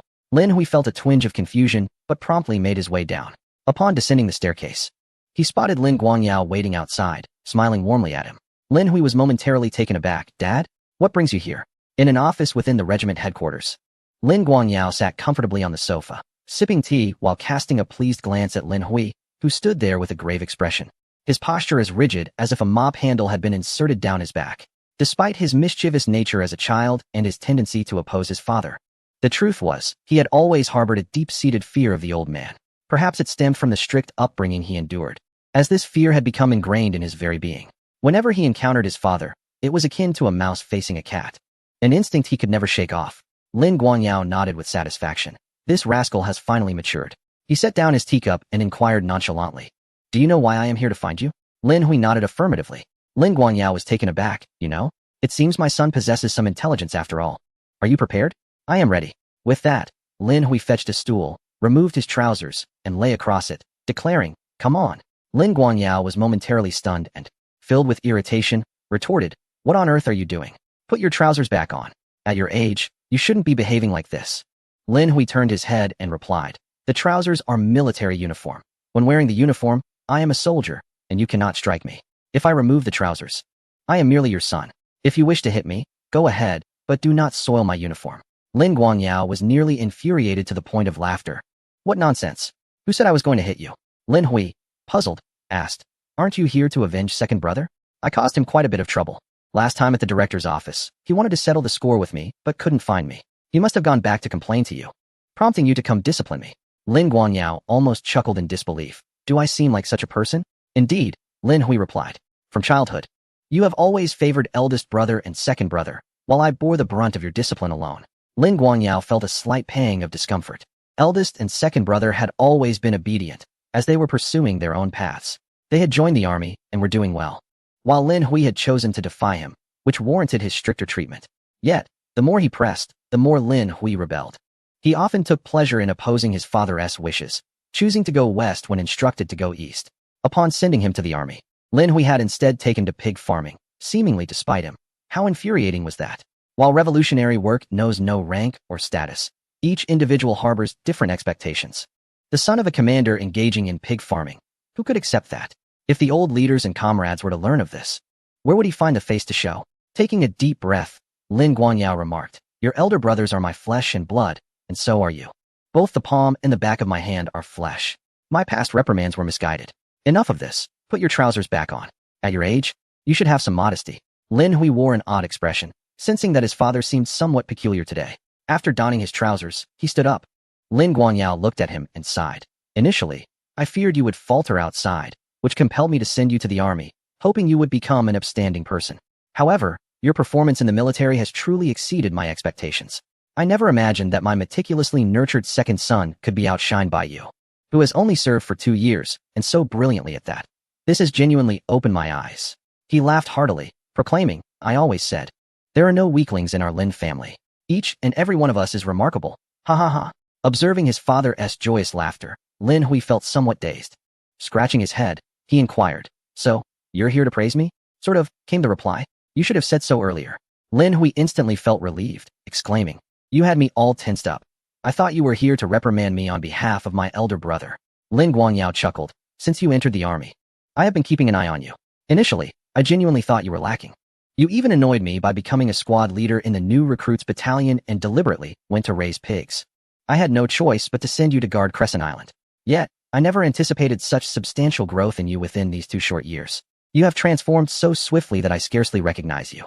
Lin Hui, with his head held high, felt an undeniable sense of pride. What child does not yearn for their parents' approval? Throughout his childhood, his father had regarded him with disdain, believing him incapable. Yet now, his father was openly praising him. This brought a certain satisfaction to Lin Hui's heart. Lin Guangyao smiled and asked, Are you ready now? Ready for what? Lin Hui queried. Ready to come home with me, Lin Guangyao replied. Lin Hui was immediately taken aback, his mind swirling with questions. I never said I wanted to leave. Lin Guangyao waved his hand dismissively. I have already made the decision for you. I failed to see your potential before, but now I recognize that you are indeed talented. It would be a waste to keep you here. He reflected, In my life, I have little to boast about. My greatest pride is raising 3 wonderful sons. Come back with me, and I will personally guide you, ensuring you excel beyond your 2 brothers. Just tidy up briefly. And then we will head to the command center for a handover. I will wait for you downstairs. As Lin Guangyao adjusted his clothing and stood to leave, Lin Hui called out to him. Dad, what is it? Lin Guangyao turned back to ask. I don't want to go, Lin Hui confessed. Lin Guangyao was taken aback. You don't want to go? Do you realize that the Southeast is among the top 3 military districts in the nation, offering far superior opportunities? Lin Hui nodded. I understand, but I want to stay here. You, my boy, are truly lacking ambition. Lin Guangyao glared at him. Frustration boiling over. People aspire to rise, just as water flows downward. If you come with me, you will have better prospects. And I can personally mentor you and focus on your development. Staying here, what can you possibly achieve? That is not necessarily true. Lin Hui retorted with a cold laugh. Since I was able to rise from a soldier to my current position and defeat my elder brother, I possess the capability to ascend step by step. Even without your assistance, I believe I can become a general in the future. Lin Guangyao was so incensed that he laughed. You a general? Do you think a general can simply assume the position at will? I am confident, Lin Hui declared with unwavering assurance. If you can serve as commander, why can't I? Lin Guangyao's pride surged in an instant. Was he truly challenging me? Do you have any idea how many years I have invested and how many battles I have endured to achieve what I have today? You, a mere fledgling who has been in the army for just 2 years, dare to compare yourself to me? What delusions are you entertaining? Lin Hui, however, was stirred into a fervor. A soldier who does not aspire to be a general is not a worthy soldier. From the moment he decided to remain in the military, he harbored the ambition to become a general, and he has tirelessly pursued that goal. Lin Hui gazed at him. I am not saying I wish to be just like you. Lin Guangyao scoffed. At least you possess some self-awareness. Lin Hui replied earnestly. I do not wish to wait until I am of your age to become a general. What success is that? I intend to surpass you and achieve the rank of general before you. Uft. Lin Guangyao nearly spat blood. He had wished to nurture this young man. Yet here he was, attempting to ascend over him. Lin Guangyao, in a fit of anger, almost laughed. Stop dreaming. You are far from surpassing your father. Lin Hui retorted defiantly. What is so remarkable about you? You pressured me into enlisting because you deemed me a hopeless case, believing I would amount to nothing. Look at me now. If I have transformed this much, just wait and see how much further I can go. When you see me again, you might even have to salute me. With a resounding clap on the table, Lin Guangyao furiously glared at Lin Hui. You've gone too far. You really think I will salute you? Do you expect me to address you as sir? That might be permissible. Nonsense. As Lin Guangyao reached for his pants pocket, Lin Hui instinctively recoiled. Let us keep our words as words. No need for violence. I am a soldier now, and if you dare strike me, I will report you to headquarters. Lin Guangyao, infuriated, took a considerable time to calm himself. He suppressed his anger and glared fiercely at Lin Hui. You are young and inexperienced, yet you desire to become a general? Do you think the path to such a rank is easy? Lin Hui smugly replied. In the past, you looked down on me, yet I excelled in everything I pursued. When I go out, everyone calls me young Master Lin. I am often treated to lavish experiences without spending a dime. During my school days, I assisted my uncle in business and earned quite a bit of money. Now that I am in the military, I can excel just the same. I declare that I will surpass you, and I certainly will. Would you dare to wager with me? Lin Guangyao's face flushed crimson, nearly exploding with rage. You young man, how audacious you are to challenge me. I will give you one last chance. Will you come with me? I will not. Lin Hui, stubborn yet proud, responded. If I were to follow you, even if I surpassed you, people would say I did so through your connections. To truly surpass you without relying on your influence, that is true skill. Lin Guangyao, furious, paced back and forth in the room. This insolent child kept insisting on surpassing me. He truly aims to elevate himself above me. Observing Lin Hui's resolute expression, he realized that even if he were to forcefully take him away, it would be futile. This young man's heart and soul are firmly planted here.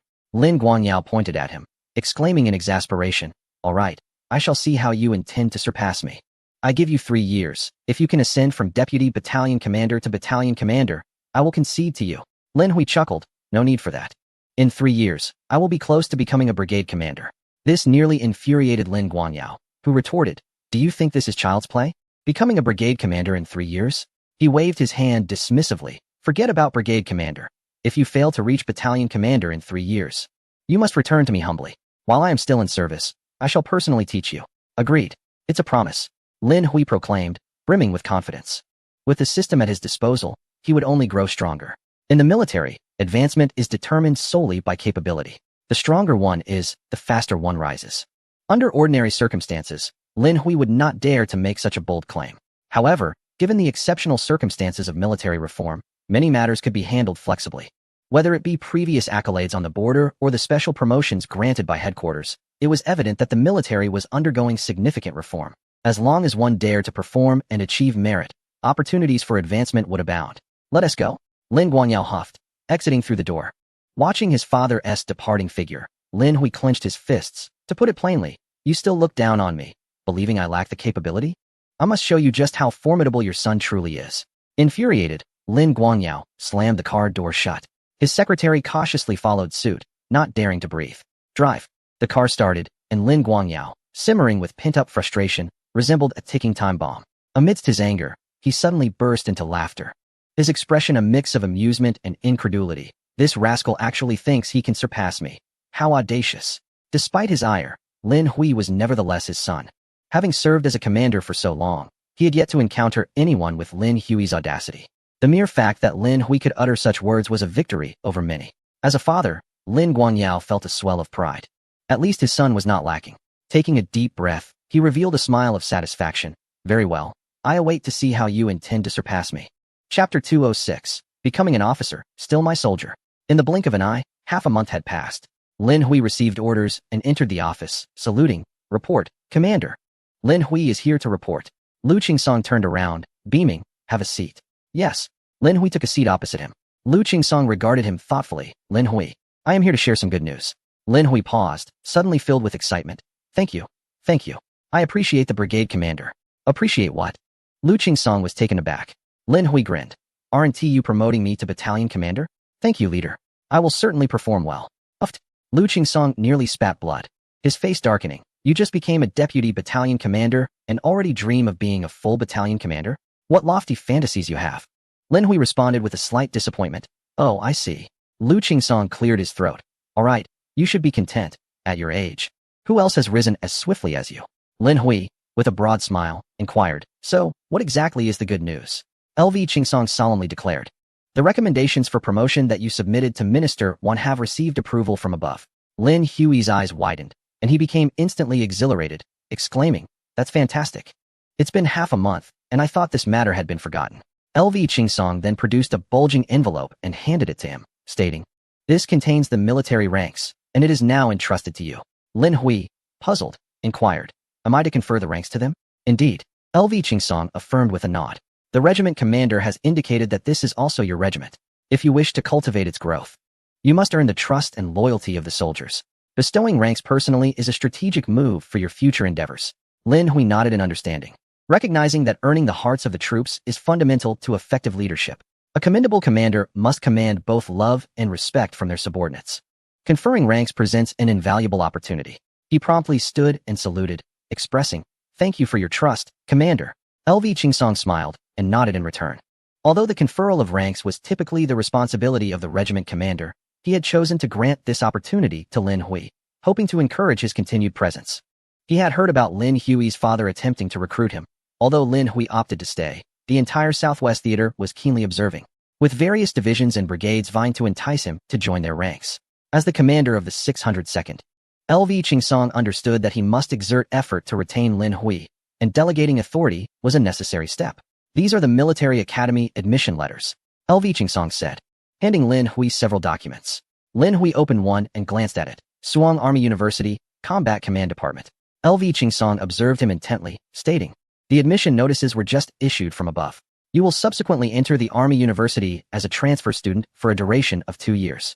He emphasized, however, I must remind you that you have been promoted, which is different from those who have passed the entrance exams. Once there, maintain humility, heed your instructors, and refrain from intimidating others with your veteran status. This is an academic institution. Do not cause trouble that could lead to your dismissal. Lin Hui thumped his chest in assurance. I promise you, upon arriving at the Army University, we will study diligently and strive for excellence. Upon our return, we will contribute to the betterment of our esteemed 602. LV Qingsong laughed heartily. With your words, I am at ease. Report in 3 days. Yes. Lin Hui saluted and left, filled with joy. Upon returning to his office, Lin Hui immediately summoned Su De and a few others. Before long, the four arrived at the office, where a crowd had gathered in the corridor, eager to witness the unfolding events. What is happening? Someone whispered. What else could it be? It must be a reward announcement. Shoo, everyone quiet down. The deputy battalion commander is about to speak. In the office, Lin Hui beamed at them. I trust you have already surmised the reason for your summons? The four suppressed their excitement, nodding vigorously. Lin Hui then adopted a serious demeanor, stating, since you are aware, I shall dispense with pleasantries. The higher-ups have approved it, and I am here to confer upon you the rank of second lieutenant. He produced the insignia and methodically placed them on each of their shoulders. As they beheld the golden insignia adorning their shoulders, their hearts soared with joy. Hee, I have become an officer. From now on, we are all cadres. Will we be able to receive salutes from the new recruits? Absolutely. Lin Hui, standing beside with a cheerful demeanor, clapped his hands and said, come, come, come. Don't wait for the new recruits to salute you. Salute me instead, quickly. The four of them were momentarily taken aback, unable to respond. Lin Hui, with wide eyes, exclaimed, what are you all dawdling for? Even though you have become officers, you are still my soldiers. He pointed at Su Da and huffed, especially you. What are you grinning about? Don't think that just because you are my squad leader, you can disregard orders. Su Da's face flushed, and he saluted, saying, yes, Deputy Battalion Commander. Lin Hui felt a surge of satisfaction within. Having the former squad leader salute him was an exhilarating experience. He envisioned a future when he would become a general, at the pinnacle of his career, with his elder brother, second brother, and father lined up to salute him. Just thinking about such a life filled him with hope. Lin Hui looked at them and said, from now on, you must work diligently. The achievements of today are largely due to your own capabilities. As long as we put in the effort, there will be opportunities for advancement, and our regiment will continue to flourish. Yes, everyone saluted in unison. Their eyes filled with admiration and gratitude as they gazed at Lin Hui. Had it not been for him, they might have served until retirement without the chance for promotion. Lin Hui, with a smug expression, added, however, no matter what happens, you will always remain my soldiers. Whether there are matters or not, you must salute upon seeing me. During holidays and festivals, you should bring gifts such as peanuts, sunflower seeds, cigarettes, and candies, as a gesture of respect. Do you understand? The group nearly fell over in disbelief. Is this all you aspire to? Lin Hui distributed the letters of admission, stating, this is your acceptance notice from the Army Academy. In 3 days, report to the school with me. After that, we will be students of the Army Academy. In the corridor, onlookers gazed on with envy, their eyes glistening. The Army Academy. What is so special about it? What is so special? It is one of the top military academies in the country. A cradle for cultivating high-level military talents. An old soldier peered through the window, his eyes filled with envy, saying, we're heading out. Officers graduating from military school return home as transferred personnel. A curious recruit asked, I've been in the army for a while now, but I still don't understand the difference between the two. The old soldier sighed, explaining, let me put it this way, one is sky-high, while the other is ground level. When officers transition back to civilian life, they can at least secure a good job in state-owned enterprises. If they're lucky, they might even become civil servants. Just think about it. When we retire, apart from a small compensation, we have to learn new skills to find work or end up doing security. Those who return, however, are guaranteed good job placements. As the others heard this, their envy deepened. For ordinary individuals, securing a position in a state-owned enterprise or becoming a civil servant is the pinnacle of life. The most exhilarated were Su Da and his companions. As long as they enter the military academy for further studies, their future prospects are bright.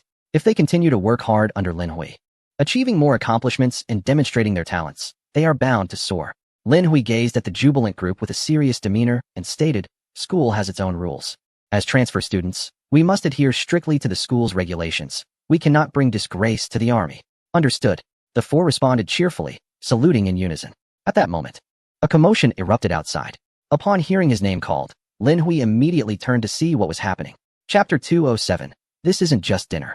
It's a matter of the commander's life. Upon spotting the commander approaching, Lin Hui and his companions promptly saluted, exclaiming, good day, Commander.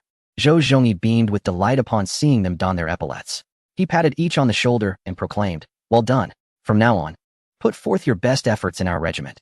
Diligence will surely yield rewards. Yes, sir. They saluted once more.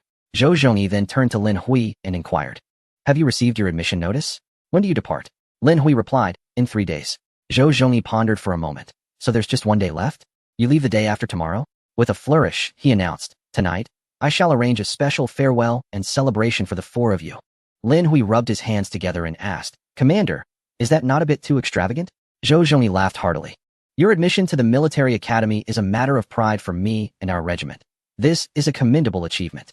Such a significant number of you attending the academy is unprecedented in our regiment's history. It deserves a grand celebration. The division commander has already granted special approval. With a twinkle in his eye, Lin Hui asked, is that truly the case? May we select the dishes? Zhou Zhongyi replied with a smile. Of course. Choose anything you desire. The kitchen staff can prepare it all.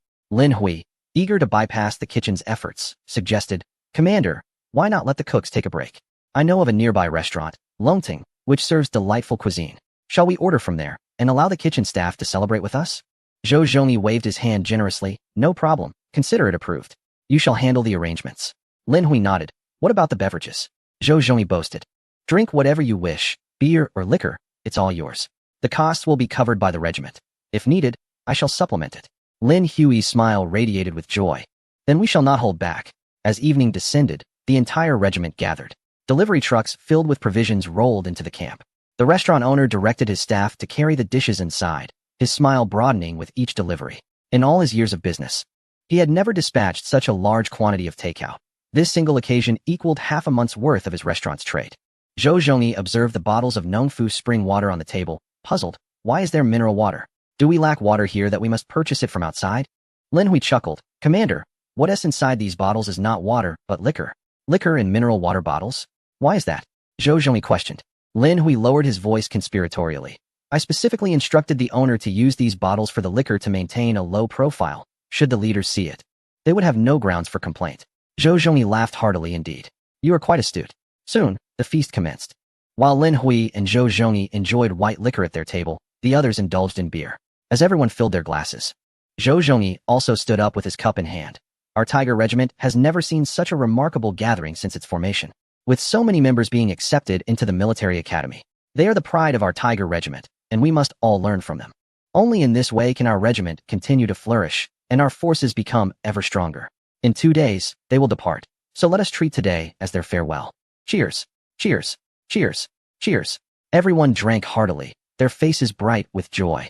Zhou Zhongyi boisterously called out, Everyone, drink up and enjoy the meal. The crowd immediately began to indulge in the feast with great enthusiasm. Zhou Zhongyi filled Lin Hui and the others' glasses. This meal is a farewell toast. When you graduate and return, there will be a welcoming feast awaiting you. You are the backbone of our regiment, especially you, Lin Hui. You are our steadfast anchor. Suda and the others felt a swell of emotion. Their commander truly cared for them. Lin Hui looked at him and assured, Commander, rest assured. This place is my home. I will never leave. With your words, I feel much more at ease. Cheers! Cheers! Zhou Zhongyi downed his drink in one go, savoring the taste. This wine is truly delightful, even better than my prized Luzhou Laojiao. Lin Hui chuckled, Isn't it good? Enjoy it, drink more. He encouraged everyone. Eat up. The flavors here are exceptional. They've opened a fantastic branch. The 2nd Battalion commander gave a thumbs up, exclaiming, Lin Hui, this place you chose is indeed splendid. It seems you have quite the discerning palate. Your family must be well off, perhaps even running a business? Lin Hui laughed and replied, My family raises pigs. Just a small business, really. Others burst into laughter. A small business is still a business. With your family's good fortune, why enlist in the military? Your father must be quite generous. Perhaps we should just go into pig farming ourselves. Lin Hui chuckled, deftly deflecting the conversation. He intended to maintain his identity as an ordinary person among them, naturally keeping his true background under wraps. As for the 2 jesters and the squad leader, they probably suspected something but knew little beyond that. They didn't inquire further, nor did he feel compelled to elaborate. After several rounds of drinks and a variety of dishes, the officers and instructors of the Tiger Regiment took turns toasting Lin Hui. Ding! Alcohol tolerance level 1. Ding! Alcohol tolerance level 1. With his exceptional alcohol tolerance, Lin Hui successfully brought down a significant number of revelers. Even the commander found himself outside, retching for a considerable time. After wiping his mouth, he returned to continue drinking. Seeing that the food was nearly consumed, and he had also had his fill, Lin Hui finally spoke up. All right, I think that's enough. Although the division commander has given special permission, we shouldn't overindulge. Let us know when to stop, shall we? Zhou Zhongyi, slightly intoxicated, nodded in agreement. Everyone has heard that. Hiccup, it's best to stop here. Once you're full, let us all head back. With that, a group of individuals stood up, each led away by their respective company commanders. Once everyone had departed, Zhou Zhongyi grasped Lin Hui's hand, his face filled with sincerity. Lin Hui, let me speak from the heart. You are the best soldier I have ever led. You are my pride, the pride of Commander Zhou, and my lifelong honor. Lin Hui humbly remarked, Commander, I appreciate your high regard for me, and I hold a favorable view of my own capabilities as well. However, I believe I have indulged a bit too much in drink and shall take my leave to rest. Off you go. Zhou Zhongyi waved his hand dismissively. Lin Hui chuckled and quickly dashed away. At that moment, the The logistics sergeant approached, accompanied by the owner of the restaurant. The restaurant owner, with a beaming smile, offered a cigarette. Sir, were you satisfied with the meal? Zhou Zhongyi waved his hand, adopting a stern demeanor. There is no sir in the military. We address each other as comrades. Indeed, comrades, comrades, the restaurant owner replied awkwardly, forcing a smile. Were you pleased with the meal? Zhou Zhongyi nodded. Yes, the food was excellent. Then may I trouble you to settle the bill? Who shall I give the receipt to? Hand it to me. Zhou Zhongyi beckoned, and the owner quickly presented the bill. Upon glancing at it, Zhou Zhongyi's eyes widened in shock. 1, 2, 3, 4, 5, 5 zeros. My goodness, what did we consume to incur a charge of 200,000? Even hosting a grand feast in the countryside for a month wouldn't cost this much. Are these dishes made of gold or silver? Are you running a scam here? The restaurant owner, looking beleaguered, replied, Comrade, please refer to the menu. Qinglong, abalone, large sea cucumbers. These are all top-tier ingredients, and none come cheap. Zhou Zhongyi's face turned a deep shade of anger. Nonsense. I did not see any of these dishes. The logistics sergeant quickly interjected, whispering. Those dishes were not served at our table. They were at the soldiers' tables. Deputy Commander Lin instructed that, given your age, he was concerned about you overindulging and opted not to serve them to you. Zhou Zhongyi seethed with fury. That little rascal, I truly thank him. He pointed at the bill, fuming. And what about this wine?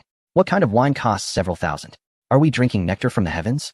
The restaurant owner hurried to clarify. Comrade, you were served Mao Tai, and it was the collectible edition, hence the elevated price. The bottles are available in the establishment. Would you like to inspect them? Zhou Zhongyi was on the verge of exploding with rage. This was no mere indulgence in Mao Tai. It was an affront to his senses. No wonder the wine was served in mineral water bottles. Lin Hui had clearly taken him for a fool. Clenching his teeth, he seethed. That scoundrel Lin Hui. Spending such an extravagant sum on Mao Tai. He's treating this like a lavish banquet. Quickly, summon him here. The logistics sergeant quietly cautioned. Commander, you were the one who said he could choose freely, and many heard you. Summoning him now would be futile. Zhou Zhongyi slammed the table in exasperation. Allow him to choose freely, but I did not authorize him to select such fine wine. Mao Tai, no less. What shall we do then? How should I know? Then, who will settle the bill? You may find whoever you wish to settle it with. Just don't involve me. It is not my concern. As the two exchanged blame, the restaurant owner grew increasingly impatient, his smile fading. I must inquire, are you attempting to evade payment? If you do not settle the bill, I shall contact your superior officers. Military personnel dining without paying and ordering such fine fare. Do you wish to dine and dash? Zhou Zhongyi was taken aback. If this matter were to escalate, he might even find himself stripped of his uniform. In the military, consuming alcohol was strictly prohibited, and the commander had covertly turned a blind eye to their transgressions. Should this be exposed, the commander would undoubtedly make his life a living hell. Left with no other options, Zhou Zhongyi summoned the quartermaster, instructing him to gather a few men to settle the bill. The quartermaster, nearly in tears, lamented, Commander, how could we possibly have such a sum on our account? Will we be reduced to eating nothing but dirt from now on? In a fit of exasperation, Zhou Zhongyi retorted, just use the funds we have for now.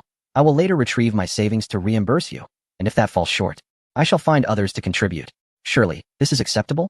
Upon hearing this, the other officers nearby were startled and hastily turned to flee. Dining is one thing, but parting with money is out of the question. Zhou Zhongyi, in a state of panic, shouted, You all have feasted while leaving me to foot the bill. This is utterly disloyal. The hotel owner chuckled. Thank you, comrades. I shall proceed to settle the account. Yes, yes. Hurry. The hotel owner, grinning, followed the quartermaster to retrieve the funds. Gazing at the remnants of the meal on the table, Zhou Zhongyi felt as though his heart were bleeding. He longed to lick the plates clean, exclaiming, Quickly, have logistics bring over the unfinished dishes from the other tables. For the next month, I shall subsist on leftovers. What a wasteful indulgence, to spend such an exorbitant amount on a single meal. This could cost a man his life. The logistics sergeant, resigned, nodded and gathered a team to package the leftovers. However, much to their dismay, there was little to salvage. The plates were cleaner than those licked by a dog, leaving only a few stray bones and wilted vegetable leaves. Surely, we cannot package the bones. Our commander is no canine and has no appetite for such fare. Observing the disheartened expressions around him, the logistics sergeant's eyes sparkled with inspiration. He turned back, cautiously suggesting, What if we combine the remnants from several tables into one dish? It would be like a single entree. One soldier awkwardly inquired, Sergeant, if we mix it all together, won't it just become slop? We might as well package the bones. The logistics sergeant shot him a glare. What nonsense. Frugality is a cherished virtue. Besides, our commander has no particular dietary restrictions. If we blend it all together, he will not discern what belongs to which dish. If he inquires, We shall simply say we combined a few dishes to save on plates. Suddenly, the group erupted into mischievous laughter and eagerly set to work. Like pouring slop, they hastily combined dishes, sweet and savory alike, into a single chaotic mixture. On the bench, Zhou Zhongyi pounded his chest in frustration, cursing inwardly. Lin Hui, you little rascal. You've left me with a financial ruin. What sins did I commit in my past life to be burdened with such a soldier? You treacherous scoundrel. I treated you like a brother, and you've ensnared me in this mess. He turned to observe the heap of vomit outside, tears of regret welling in his eyes. This is all money. Had I known I was drinking Mao Dai, I wouldn't have lost my stomach. Were it not for the presence of others nearby, he would have rushed forward to reclaim what had been lost. Chapter 208. After the deception, Lin Hui. You truly are something else. By the sink, Zhou Zhongyi splashed cold water on his face, instantly feeling more alert. Turning around, he found the quartermaster standing behind him like a ghost. What a shock. Are you trying to frighten me? Do you not know that scaring someone can lead to dire consequences? The quartermaster extended his hand, saying, Commander, I have come to request the funds. Zhou Zhongyi's face turned ashen. Are you a debt collector? It's not that I refuse to pay you. Why are you watching so closely? The quartermaster chuckled. I fear you might default on your debt. With such a significant amount missing from the accounts, I feel uneasy. You mentioned earlier that you would cover it with your private funds, so I have come to collect. Zhou Zhongyi was left speechless. If the shortfall were not addressed, the higher-ups might suspect they had misappropriated public funds. However, how could he single-handedly fill this hole? With a cold expression, Zhou Zhongyi commanded, Go summon the chief of staff and the others. Bring them all to my office. Yes. The quartermaster hastily dashed off to gather the personnel. It was not until half an hour later that everyone finally trickled into the office, moving slowly as if they were in pain. Upon entering, they complained, Oh dear. I'm feeling dizzy. I can't take it. I drank too much and have a terrible headache. With a loud bang on the table, Zhou Zhongyi angrily interjected, Stop pretending. You all must contribute money today. No one is allowed to escape. The others shivered in fear, instantly sobering up. The deputy commander awkwardly stated, Commander, you were the one who said the regiment would cover the dining expenses, and you'd cover the excess. Why should we pay? Zhou Zhongyi shamelessly retorted. Isn't Lin Hui a member of our regiment? Hasn't he brought us honor? Our regiment has achieved merit. Won't you also benefit from it in the future? Isn't it only fair to contribute a little after gaining such an advantage?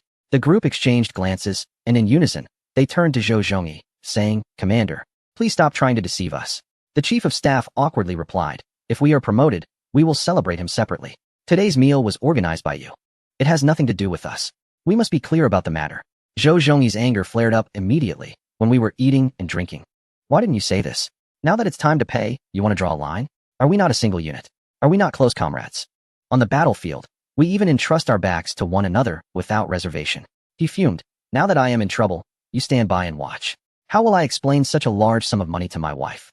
Do you wish to see me return home and kneel on a washboard? The group exchanged looks, sighing in resignation. All right, let's help him out. After all, he is our commander and our brother. I'll take the lead. The deputy commander rummaged through his pockets and slapped some money on the table. Zhou Zhongyi's eyes nearly bulged out. 5 yuan? You dare to bring out only 5 yuan. The deputy commander, feeling wronged, turned out his pockets. Commander, look at me. Which pocket has money? If you can find even a cent more, I will repay you 100-fold. Zhou Zhongyi's lips twitched in anger. A cent multiplied 100 times would only amount to 1 yuan. How could he even utter such a thing? Truly shameless.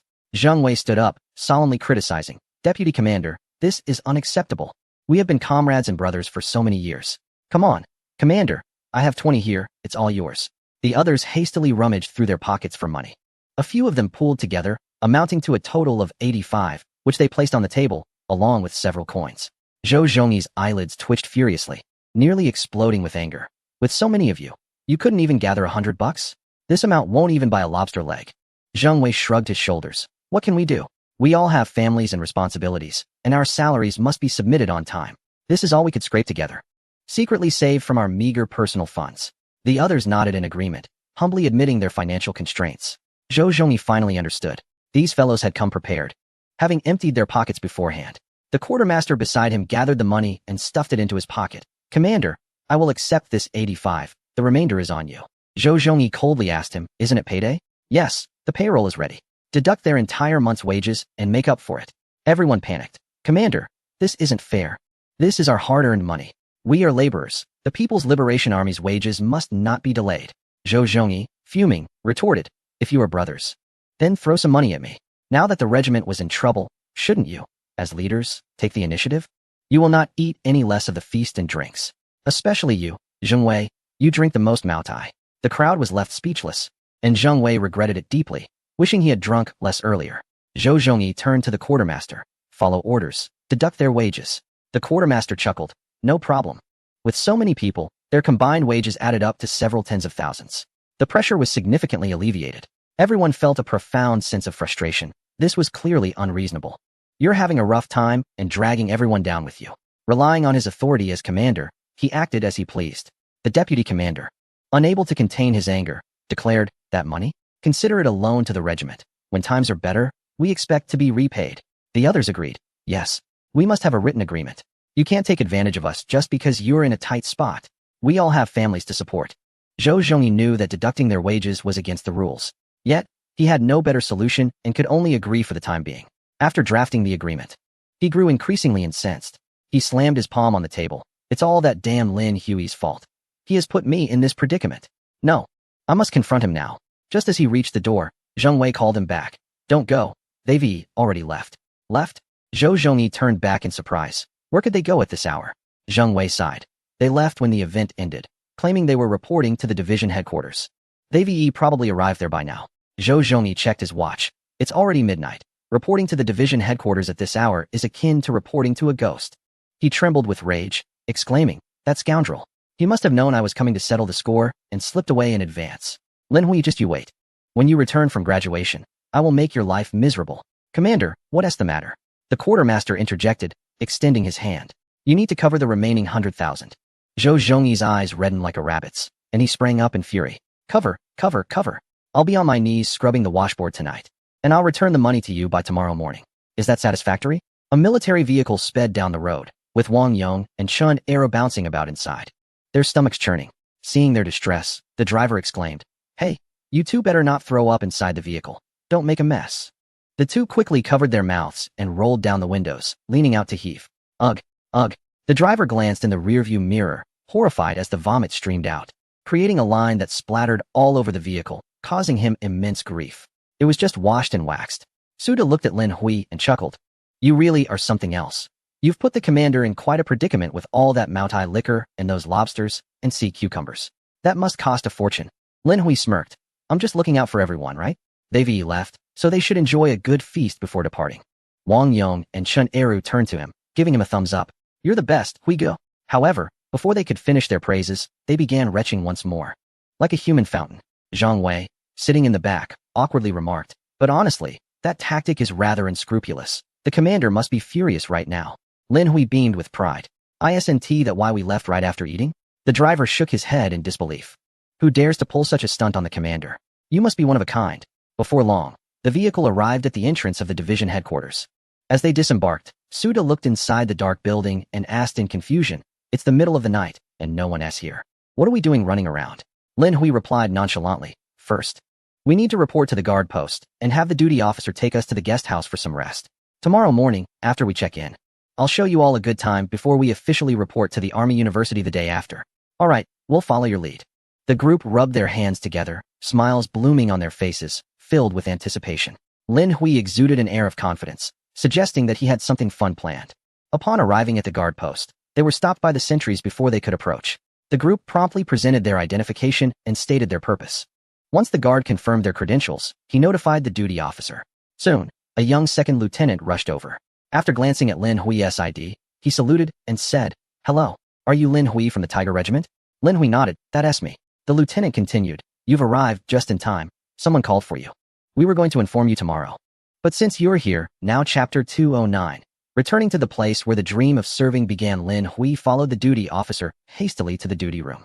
His hands clenched into tight fists, his mood heavy, and his expression grave. Just moments ago, the duty officer had informed him that a call had come in from the border island. Let them inform Lin Hui that his former squad leader, Wei Yongyan, is about to retire. At this moment, Lin Hui's mind is in turmoil, with images of his old squad leader incessantly surfacing in his thoughts. Lin Hui, I believe in you. You will undoubtedly become a commendable soldier. You are the finest soldier I have ever led, perhaps the last one as well. Your future path stretches far ahead. Go forth and soar, but once you leave this island, do not return. Lin Hui's eyes brimmed with tears, which swirled relentlessly in their sockets. Since departing from the island, he has been striving diligently forward. In just over a year, he has achieved unprecedented accomplishments, even earning a commendation medal that many spend their entire lives seeking in vain. He had yet to share his recent circumstances and achievements with his squad leader, only to receive the news of Wei Yongyan's impending retirement instead. How swiftly time passes. Lin Hui is acutely aware of what a decade-long military career signifies for a veteran who cherishes the army. This place is virtually everything to him. It constitutes his very essence. Squad leader Wei Yongyan dedicated a significant portion of his life to the military, akin to an ancient tree deeply rooted in the soil. He has nurtured numerous outstanding warriors, pouring all his energy into fulfilling his duties as a soldier. The thought of shedding his military uniform is akin to the excruciating pain of having his skin peeled away. Returning home signifies a vast expanse, and the prospect of reuniting in the future seems dauntingly challenging. Lin Hui feels a subtle ache in his heart, pressing his hand against his chest as his breathing becomes laborious. Since leaving the island, he has consistently remembered his squad leader's teachings and fulfilled his promise to strive to be an exemplary soldier. Yet now, his leader is departing. In the military, the most poignant sorrow lies in the arrival and departure of individuals. Lin Hui understands that his transformation from a lethargic soldier, solely focused on retirement, to his current self is entirely the result of his squad leader's influence. Throughout his military journey, no one has had a greater significance and impact on him than Wei Yongyan. Soon, Lin Hui follows the duty officer into a room. The officer glances at another officer on duty and says, "Please assist in making a call." The other duty officer, taken aback, looks up at the clock and remarks, "It's so late. Why make a call now?" The duty officer sighs and turns to Lin Hui, saying, "His squad leader is about to retire. This may be the last opportunity, so please help." The other officer does not argue further. After clarifying the number to dial, he promptly connects the call. Soon, the call is connected. "Hello, please transfer me to the border defense region." Throughout this process, Lin Hui stands silently by, resembling a statue, as if his soul has departed. Before long, the call is routed from the border defense region to Crescent Island. It is connected. The duty officer hands the phone to Lin Hui. He extends his hand, but lacks the courage to confront this matter. After a moment of hesitation, he finally picks up the receiver, cautiously placing it against his ear. A familiar voice soon resonates from the other end. It is Wu Meng. Hello, who is this? Speak up." Lin Hui took a deep breath, his voice trembling as he uttered, I am Lin Hui." In an instant, Wu Meng was filled with excitement. "Lin Hui, it's truly you. I had a hunch it was you." The next moment, Zhou Peng rushed to the phone, exuberantly shouting, "Let me speak. Let me talk. You made it so hard for us to find you. Do you have any idea how much effort we expended in the search? We had to inquire all around the border only to discover that you had long since left." Lu Shan quickly snatched the phone from Zhou Peng, saying, "Enough of your rambling. Get back to trimming your toenails. Lin Hui, wait a moment. The squad leader has just gone out for the final patrol, and I'll call him back. Just hold on. You absolutely must not hang up. This call is exceedingly difficult to make." Shortly thereafter, Lin Hui heard the voices in the background growing fainter. Squad leader, hurry back. Lin Hui is on the phone." As he waited, Lin Hui felt his throat constrict, overwhelmed by a tumult of excitement, apprehension, and even fear. The hand holding the phone trembled inexplicably. He had to grasp it firmly with both hands. Throughout his life, he had never feared anything, not even when his father threatened to sever their father-son bond. Yet now, he felt an unbearable disquiet, filled with trepidation. The process of waiting was akin to a torment. The clock in the duty room ticked steadily, echoing the rhythmic ticking of his old watch. The time on the watch was 5 minutes slow. Although the military had no shortage of fine timepieces, this particular watch was a cherished gift from Wei Yongyan. Wearing it imbued Lin Hui with confidence. Every glance at it reminded him of a place called Crescent Island, where an old soldier silently supported him from afar. But now, that person was about to depart, taking with him Lin Hui's spiritual anchor and the cherished memories of his time on the island. The thought of facing the future alone weighed heavily on his heart, filling him with profound sorrow. Although he understood that this day would eventually arrive, he had always hoped it would never come. "Hello, Lin Hui." Hearing that familiar, warm voice, Lin Hui's body trembled, unable to contain his emotions. "Squad." He opened his lips, but only a hoarse whisper escaped. In that moment, he realized that during the most intense and exhilarating moments, one is often rendered voiceless. Wei Yongyan, recognizing Lin Hui on the other end, finally allowed a long-awaited smile to grace his face. "Lin Hui, I'm so glad I managed to reach you. I was worried I wouldn't be able to get in touch. You were the last soldier I brought out with me. It would have been such a regret to leave without speaking to you." Lin Hui could no longer hold back his tears, which streamed down his cheeks. "Squad leader," Wei Yongyan replied. A shadow of the gloom surrounding his impending departure lifted slightly. "I have heard about your performance out there. It is remarkable, truly commendable. From the very beginning, I remarked that you were destined to be a remarkable soldier, and indeed, I was not mistaken. He laughed heartily and said, as for me, the squad leader, I have little talent or promise in this life. Leading soldiers has been rather mundane for me, and I know nothing of anything else. Yet, the greatest joy I have derived is from nurturing one exceptional soldier after another. Each of you surpasses me in excellence, particularly you, Lin Hui. Wei Yongyan expressed with great satisfaction. You are the finest among all the soldiers I have ever guided, and I take immense pride in you. Lin Hui bit his lip, remaining silent, as he simply wished to hear the old squad leader's voice, to absorb his words, for soon he would no longer have the chance. Wei Yongyan rubbed his eyes, his throat choked with emotion, his tone imbued with relief and contentment. It was all worth it.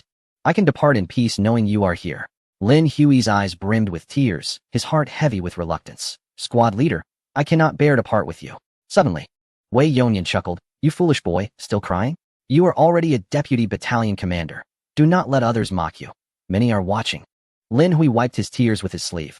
Yes, squad leader, I will not cry. Wei Yongyan took a deep breath and said with warmth, all right, it is late. You should rest. I merely wished to bid you farewell, and now that I have, I feel fulfilled and have no regrets.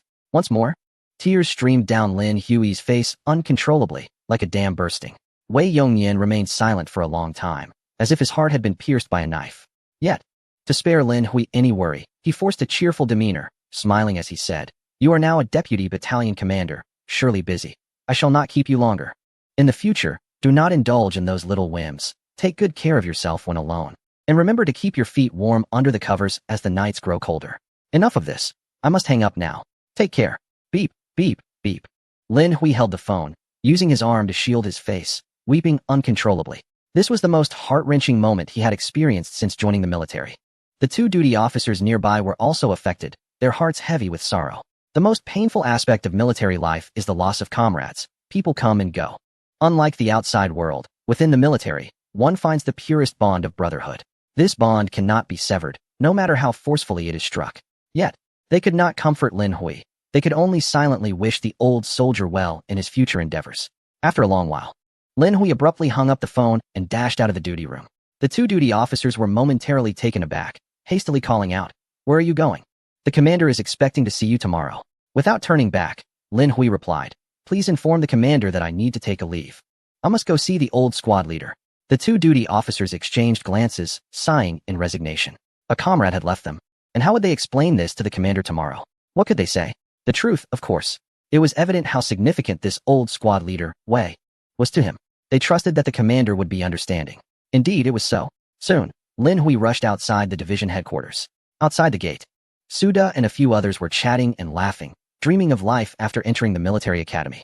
As Lin Hui burst forth, seemingly driven mad, tears glistening at the corners of his eyes, everyone around was immediately struck dumb. What had happened? Why was he crying? Had someone assaulted him? Who was it? We will not let them go unpunished. Taking a deep breath, Lin Hui instructed, You all return to the guest house first. Tomorrow morning, someone will take you to report in. I have some matters to attend to. Suda looked perplexed. Aren't you coming with us? Zhang Wei expressed concern. If you don't go, there will be consequences. Orders have already been issued. Wang Yong and Chun Eru asked with genuine worry, Brother Hui, where are you going? Is something wrong? Do you need our assistance? Lin Hui shook his head, his gaze resolute. I must go to the place where my dream of serving in the military began. Even if it results in punishment or confinement, I must make this journey. Otherwise, I will regret it for the rest of my life. Chapter 210. Has Lin Hui become a deserter? Lin Hui strode forward. The path ahead was engulfed in darkness, yet in his eyes, there seemed to be a glimmer of light. As he quickened his pace toward that light, footsteps approached from behind. Wang Yong quickly grasped his arm. Brother Hui, you cannot leave. Without a leave slip, this is considered desertion, and you will face penalties. Chun Eru urged, Brother Hui, when you return, the commander will surely confine you to a small room. You might even miss school. Zhang Wei chimed in, Lin Hui, what major issue has arisen? Can't we report in tomorrow, and then you request leave later? Lin Hui abruptly halted, turning to face them. The group exchanged bewildered glances, and the air fell silent. Lin Hui gazed at them earnestly. Let me ask you this. If one day I were to leave the army, would you feel sorrow? They all froze, having never contemplated such a matter, living solely in the present.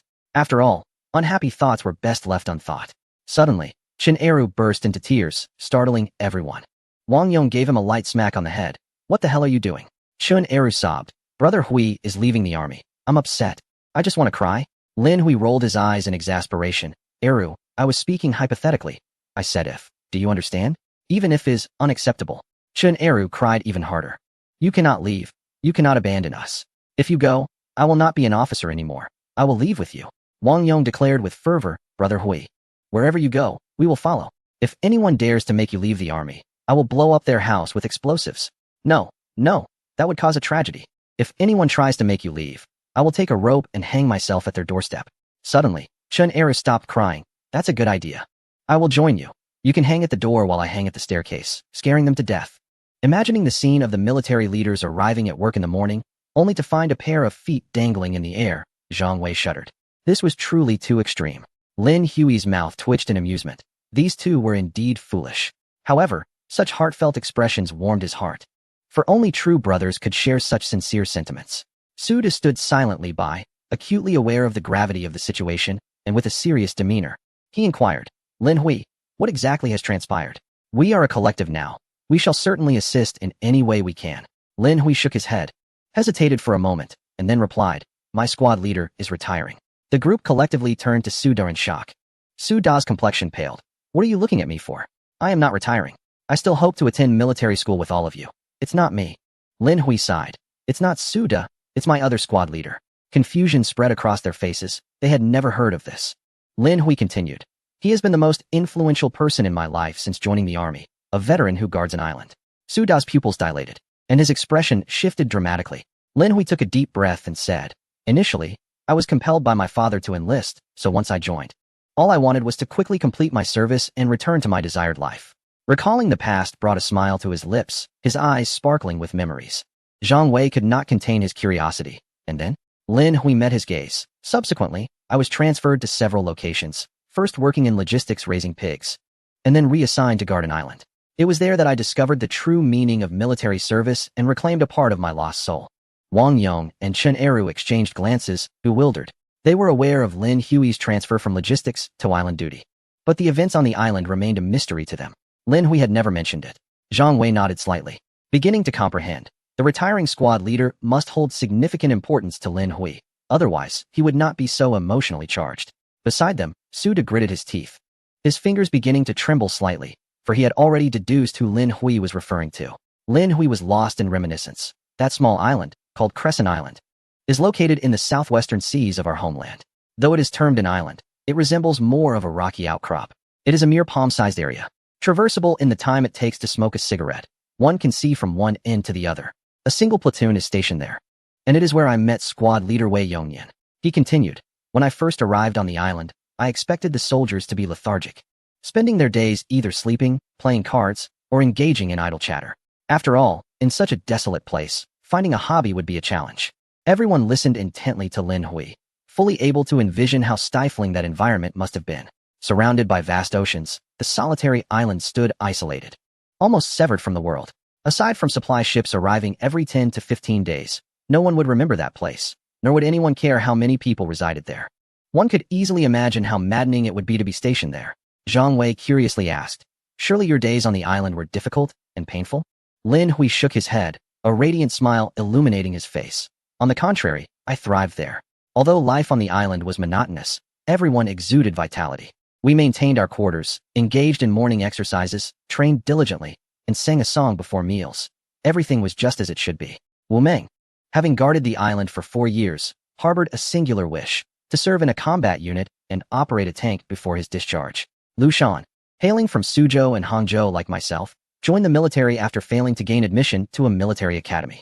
Although assigned to the island, he has persistently trained with unwavering determination every single day. Then there is Zhou Peng, who reminisces about the moments spent training on the island, a smile unconsciously gracing his lips. Despite the island's austere and monotonous life, it remains the most joyful and fulfilling period since I joined the army. Both I and my comrades have gradually rediscovered our aspirations and glimpsed hope through the encouragement of our respected squad leader, Wei Yongyan. Otherwise, in such an environment, enduring 3 years would drive anyone to madness. He gazed at us solemnly and declared, it is under the influence of our squad leader that I found my spirit, slowly transforming into the person I am today. The spark of understanding lit in everyone's eyes as they comprehended Lin Hui's unwavering resolve to meet him, even if it meant defying orders. Squad leader Wei Yongnian is an extraordinary soldier, having shaped Lin Hui into who he is now, and guiding many lost young recruits to find their purpose within the military. Lin Hui clutched his military uniform tightly, stating gravely, "Now, I must remove the uniform that I regard as my lifeline and depart from the military forever. Therefore, I must see him one last time before he leaves." Unlike in the past, when separation meant being worlds apart, with trains and planes facilitating travel, now it is exceedingly difficult for us to reunite after parting. A collective sigh filled the air, and nods of agreement followed. Military leave is scarce, with only one family visit permitted per year. When duty calls, it is not uncommon to go years without returning home. This is why we say that military spouses are the most remarkable of individuals. Furthermore, they must attend military academies, and upon returning as officers, they will only become busier. From the moment they don their uniforms, they cease to be ordinary citizens. Unless they wait until the day of retirement, many things will remain mere aspirations. A mist clouded Lin Hui's eyes as he confessed, "I do not know if you can truly understand my feelings, but this matter is of utmost importance to me. Even if it leads to punishment or confinement, I must pursue it." He smiled nonchalantly. As men, there are sentiments we must uphold, even if the consequences are severe. At worst, I will return and face confinement, and you can come to visit me. Wang Yong and Chen Eru were deeply moved, exclaiming in unison, "Hui Gu, we will accompany you." Lin Hui shook his head. "No need. This is my affair, and I must resolve it on my own." He waved his hand dismissively. "All right, you two should head back. I still have a long journey ahead to reach the bus station." With that, he turned and walked away. Watching Lin Hui's departing figure, Wang Yong shouted, "Hui Gu, if you get confined, I will bring you wine and meat every day." Chen Eru echoed, "If you are imprisoned, I will come to keep you company and chat." Warmth filled Lin Hui's heart. How wonderfully foolish they are. Yet he did not look back, merely waving his hand as a farewell. At that moment, no one noticed that Suda was gazing with reddened eyes in the direction Lin Hui had departed, clenching his fists tightly. The following morning, the training camp was filled with the orderly sounds of drills. The command center remained silent, as a military vehicle slowly rolled in. Lu Qingsong had developed the habit of arriving early each day, despite not residing nearby, to manage tasks and guide troop training ahead of schedule. He firmly believed in the adage, "Train soldiers for 1,000 days, use them for just one moment." This principle was etched in his heart. For a soldier must never allow even a hint of complacency. After all, soldiers are the first line of defense protecting the homeland at all times. As Lu Qingsong alighted from the vehicle and prepared to head to his office, the duty officer hurried towards him, exclaiming, "Commander, is there something amiss?" Lu Qingsong cast a glance at him, prompting the officer to report the situation immediately. Upon hearing the details, Lu Qingsong's anger flared. Such a significant matter. And he left without personally informing me? Who granted him leave? Does he not understand that abandoning his post warrants punishment and confinement? The duty officer, wearing a pained expression, replied, "Commander, you misunderstand him. Lin Hui truly had pressing matters." Lu Qingsong scoffed. "Pressing matters, indeed. Without approval, leaving the unit unannounced can be considered desertion." The duty officer quickly clarified, "Commander, you are mistaken. He is not a deserter. He intended to visit his old squad leader on the island one last time, which is why he failed to report." Lu Qingsong was momentarily taken aback. After a long pause, he suddenly slammed his fist against the wall, exclaiming in fury, "That rascal! Could he not have informed me of such an important issue? With such distance, I could have dispatched a plane for him. This is a waste of time." Chapter 211, A Life Worth Living. The next day, just as dawn broke, the bus station bustled with activity. Crowds were everywhere, laden with bags, scurrying about in pursuit of their livelihoods. Lin Hui boarded the bus with his ticket in hand, securing a window seat. The bus was relatively empty, allowing for a choice of seating. He glanced at his watch, silently hoping, "I hope I'm not too late." Suddenly, there was a thud, and the seat jolted. Turning his head, he was astonished to find Suda sitting beside him. Lin Hui was taken aback. When did this guy arrive? Before he could speak, Suda interjected, "Say nothing. I'm a soldier brought along by old Wei. Without him, I would still be a muddled country bumpkin, long returned home to toil in the fields. He transformed you, and he transformed me. If there are consequences to bear, I'll face them alongside you." Suda turned to him, and Lin Hui responded with a slight smile. Suda returned the gesture, and the two clasped hands firmly, nodding in agreement. This scene resembled their earlier moment when a smile had dissolved their grievances. In the barak courtyard, Lin Guangyao took a sip of porridge, praising, "Wife, your porridge is truly exceptional. Neither too thin nor too thick, just perfect." Across from him, Zhang Lanying silently ate her youtiao, engrossed in her newspaper. Lin Guangyao took a youtiao and took a bite, remarking, "This youtiao is quite delightful, crisp and flaky. Did you buy it from the breakfast shop on Liberation Street?" Jiang Lanying showed no reaction, completely ignoring his attempt to engage.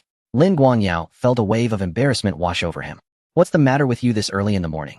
With a sharp clap, Jiang Lanying slammed the newspaper onto the table, crossing her arms defiantly and gazing coldly at him. What do you think is the matter? I have no idea, he replied. Haha. We agreed that after 2 years of military service, you would allow Xiao Wei to retire, yet now you are sending him to military school. Do you not wish for your son to return? Lin Guangyao sighed, realizing that this was indeed the crux of the issue. He replied helplessly, I certainly agreed to what we discussed, but now this is his own choice. What can I do? Who are you trying to fool? Jiang Lanying retorted sharply. What do you mean it's his own choice? It's all just an excuse. Don't I know what kind of person Xiao Wei is? He doesn't want to be a soldier. He has no desire to join the military. You are the one who forced him into this. Lin Guangyao smiled wryly. Dear, our son has grown up, his thoughts have evolved. Sometimes, it's only natural for us parents to fall behind. He has changed from who he once was. Moreover, it's not me forcing him. It's he who wishes to remain. Jiang Lanying rolled her eyes. Stop trying to deceive me. You are nothing but an old warlord. You sent the eldest to the army, brainwashed the second into joining, and now you are compelling the third to enlist as well. All 3 of our sons are in the military and have inherited your legacy. What about my company, my business? Her anger intensified, her face flushed. I have seen since childhood that Xiao Wei possesses a talent for business. Whether it's networking or securing funding, these are his strengths. Have you not noticed how he helps me, sealing so many deals? Even his uncle praises him as a rare talent in the business world. I was prepared to hand the company over to him, yet you insisted on sending him to the army. I'll tell you this, 2 years means 2 years. The time has come. If you do not bring him back, I shall not let this go. Lin Guangyao's expression was one of helplessness.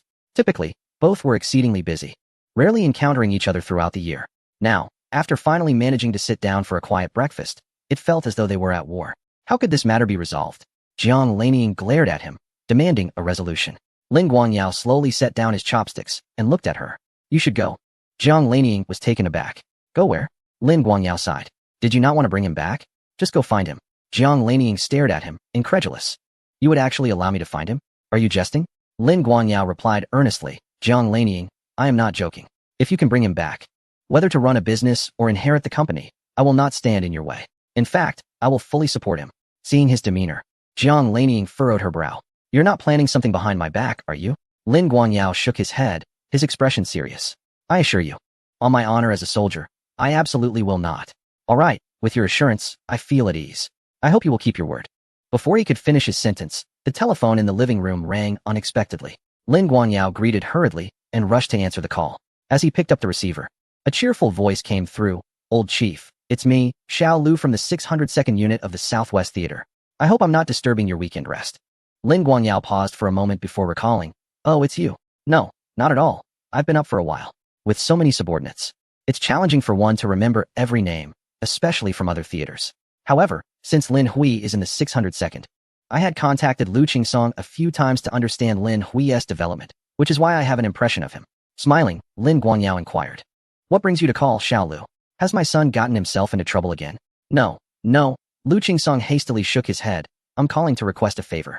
What is it? Speak up. Could you grant Lin Hui a leave of absence, delaying his reporting to the military academy for a few days?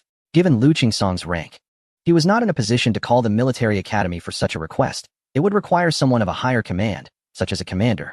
After all, the principal of the military academy is also a general. Lin Guangyao asked in astonishment. What sort of leave? Isn't the boy supposed to report to the Army University tomorrow? Is there some urgent task? Lu Qingsong waved his hand dismissively. It's not an urgent matter. He left abruptly yesterday with some of his men. Before he could finish, Lin Guangyao slammed his hand on the coffee table, springing to his feet, startling Jiang Lanying, who was dining in the restaurant. What is the matter with you? Lin Guangyao exclaimed in frustration. This rascal, after finally getting a chance to attend the military academy, shows no appreciation and decides to act like a deserter? Lu Qingsong quickly clarified. No, Lin Hui is not acting as a deserter. He went to see his old squad leader on the island, Wei Yongnian, a veteran of over a decade, who is about to retire. Before Lu Qingsong could finish, Lin Guangyao understood the situation, a smile creeping onto his lips as he interjected. I see. I'll take care of his leave. You need not worry about it. Thank you, Chief. I'll hang up now. After ending the call, Lin Guangyao returned to the dining area, finding solace in the situation. His son indeed possessed a sense of loyalty. However, he was somewhat rebellious and reckless. Such matters should have been reported beforehand. Turning to see Jiang Lanying glaring at him, he was taken aback. What's wrong? Why are you looking at me like that? Jiang Laniying huffed. Are you really going to let me go find him? He has just left the army, and you are already fuming. Were you lying to me earlier? Lin Guangyao smiled wryly. It's a matter of principle. How could I deceive you? Jiang Laniying glared at him. Regardless, I will go look for him. If you dare go back on your word, then you can forget about living together. I'll divorce you. Lin Guangyao felt helpless, sighing internally. At his age, she still casually threatened divorce. It was truly amusing. However, reflecting on Lin Hui's actions, he felt a sense of joy. He believed that Lin Hui, braving the risk of disciplinary action and confinement, was willing to disregard regulations just to see his old squad leader. His feelings for the army far surpassed those of an ordinary person. A year ago, he could not have guaranteed this, but now, Lin Guangyao is certain. Lin Hui is reluctant to part with the military and cannot bear to shed his uniform. Observing Jiang Laniying's hurried departure, Lin Guangyao smiles and remarks, Comrade Laniying, it seems you may have made this trip for naught. On Crescent Island, everyone is frantically stuffing various items into Wei Yongyan's bag. Seeing their enthusiasm, Wei Yongyan can only manage a wry smile, saying, that's enough, enough. There's no room left. When people retire, they leave with a single bag. But look at how much you've packed for me. 3 bags. How am I supposed to carry all this? The crowd chuckles and playfully retorts, you're an old soldier, a veteran squad leader. What is a little weight to you? You are a fierce tiger on land and a dragon at sea. 3 bags are nothing for you. Indeed, squad leader, this is all a token of our affection. You must carry it on your shoulders or even bite down on it. You cannot leave anything behind. Wei Yongyan can only shake his head in exasperation. Are you sending me back to open a convenience store with all this? Laughter erupts as someone quips, well, that wouldn't be out of the question. Zhou Peng pulls out a camera from his clothing, proudly stating, squad leader, I saved up for a year to buy this camera. It's a fine piece of equipment, and I want you to have it. The film is already packed in your bag. When you have free time, you can capture the scenery. Who knows? You might even become a photographer one day. Before Wei Yongyan can respond, Wu Meng presents a mobile phone, exclaiming, squad leader, this is a mobile phone, a new gadget. Previously, everyone used pagers, but this is just released, and I bought it especially for you. Insert a SIM card, and you can make calls wherever you go. We can stay in touch no matter where you are. Lu Shan approaches, holding a bundle of fluffy items, grinning, squad leader. These are knee and shoulder pads I bought for you, in various styles. This one is made of wool, this one from fox fur, and this is magnetic, quite remarkable. I know you've been on the island for a long time and suffer from rheumatism. Your knees and shoulders ache on rainy days. Wearing these should provide some comfort. Especially the magnetic one. You must try it. Experts say it's effective. As he speaks, his eyes glisten with emotion. After you leave the army, you must live a healthy life. Your well-being reassures us all. Isn't that right? Yes. Everyone responds in unison, smiling. Wei Yongyan remains silent, overwhelmed by an indescribable sense of gratitude. At that moment, a small figure named Wenjun pushes his way through, clutching a woven bag that jingles with sound. He opens it to reveal a bounty of local goods. Squad leader, look at these red dates, longans, and mountain walnuts, specialties from my hometown. I had my family send them over just for you to enjoy. Lu Shan points at him, saying, no wonder you took such a large bag from the supply ship the other day. I wondered what you were up to. Wenjun chuckled softly. In the past, you all used to say I was rather stingy. Now that the squad leader has departed, surely I must show some generosity this time. Squad leader, these items are so precious that they cannot be bought with money outside. Their nutritional value is exceptionally high. Take them back for your wife and children to taste. As he spoke, he fervently stuffed the items into the squad leader's bag, adding, this is the flavor of my hometown. Do not forget me wherever you go. Wei Yongyan nodded, feeling a surge of emotion within him. He suddenly turned away, tears streaming down his cheeks. Behind him, several comrades continued to fill his bag with various items. Had it not been for the sturdy quality of the military bag, it would surely have burst. Out of the corner of his eye, Wei Yongyan observed them, feeling both warmth and sorrow. He understood that the veterans were not merely gifting him items. They were bestowing upon him their camaraderie. The more precious the items, the more indelible the memories they evoked. After spending so long together, they had become like family. Now that he was leaving, each of them felt a pang of reluctance, hence their offering of their most valued possessions. Suddenly, a ship's horn echoed over the sea, announcing the approach of a transport vessel. Wei Yongyan took a deep breath. All right, no more stuffing. It's time to depart. Upon hearing the word depart, everyone behind him froze in place, motionless. Wei Yongyan turned around to find every face streaked with tears. His throat tightened as he choked out, enough crying. We are all grown adults and veterans now. What is there to weep about? I am merely retiring, not departing from this world. When I return to my hometown, I will write to you all. By the way, Wu Meng just gifted me a phone. I will call you soon. When you have the chance, come visit my hometown. and I will treat you to the finest wine. The group pressed their lips together and nodded vigorously. Soon, the ship docked, and the horn sounded again, seemingly urging them that it was time to part ways. The deputy squad leader sighed and approached to help gather all the bags, saying, "Let us go, Lao Wei." Wei Yongyan nodded in agreement. As he took a step forward, someone suddenly shouted, "Squad leader." He halted, as if his feet were nailed to the ground. Several individuals rushed from behind, tightly embracing him, crying out, "Squad leader." Wei Yongyan raised his head, striving to prevent his tears from spilling over. He could feel the dampness on his back. It was the tears shed by his fellow veterans. With great effort, he suppressed his sorrow and offered a faint smile. "In the future, when I am not here, remember to never let yourselves down. Life is fleeting, do not let it pass by aimlessly. Live well, and make something of yourselves." With that, he pushed them away gently and strode towards the shore. "Salute," shouted Zhou Peng, leading the others with a hoarse voice. Every individual raised their right hand, saluting the squad leader's retreating figure. Wei Yongyan paused for a moment, his body trembling. Yet, he ultimately restrained himself from turning back and continued resolutely onward. Upon reaching the shore, Regiment Commander Gao Shan was already waiting for him. Wei Yongyan saluted, "Commander." Gao Shan returned the salute, saying nothing further, but patted him on the shoulder as they boarded the ship together. The vice squad leader also carried his luggage and boarded the ship. The surface of the sea rippled gently as the transport vessel set sail once more towards the vast ocean. Wei Yongyan silently turned his head, watching the small island recede into the distance until it vanished from sight. Takasuji stood beside him, offering a Red Tower Mountain cigarette. "If you feel like crying, go ahead. We're all comrades here. There's no need for pretense." Wei Yongyan accepted the cigarette, and Takasuji lit it for him. He took a deep drag, exhaling a plume of smoke, and sighed, "Ah, my youth, farewell." Takasuji leaned against the railing, quietly smoking as well. The two men stood together, enveloped in a haze of smoke, neither uttering another word. Several hours later, the ship finally docked. On the shore, a military vehicle awaited their arrival. Takasuji approached the driver and said, "You can get out. I'll see him off." The driver hesitated momentarily, but then exited the vehicle without further delay. Takasuji held the door open, gesturing to Wei Yongyan. "Come on, we are old battle buddies. Let me accompany you on your final journey." Wei Yongyan chuckled, "Then I shan't be polite." The two shared a hearty laugh before climbing aboard.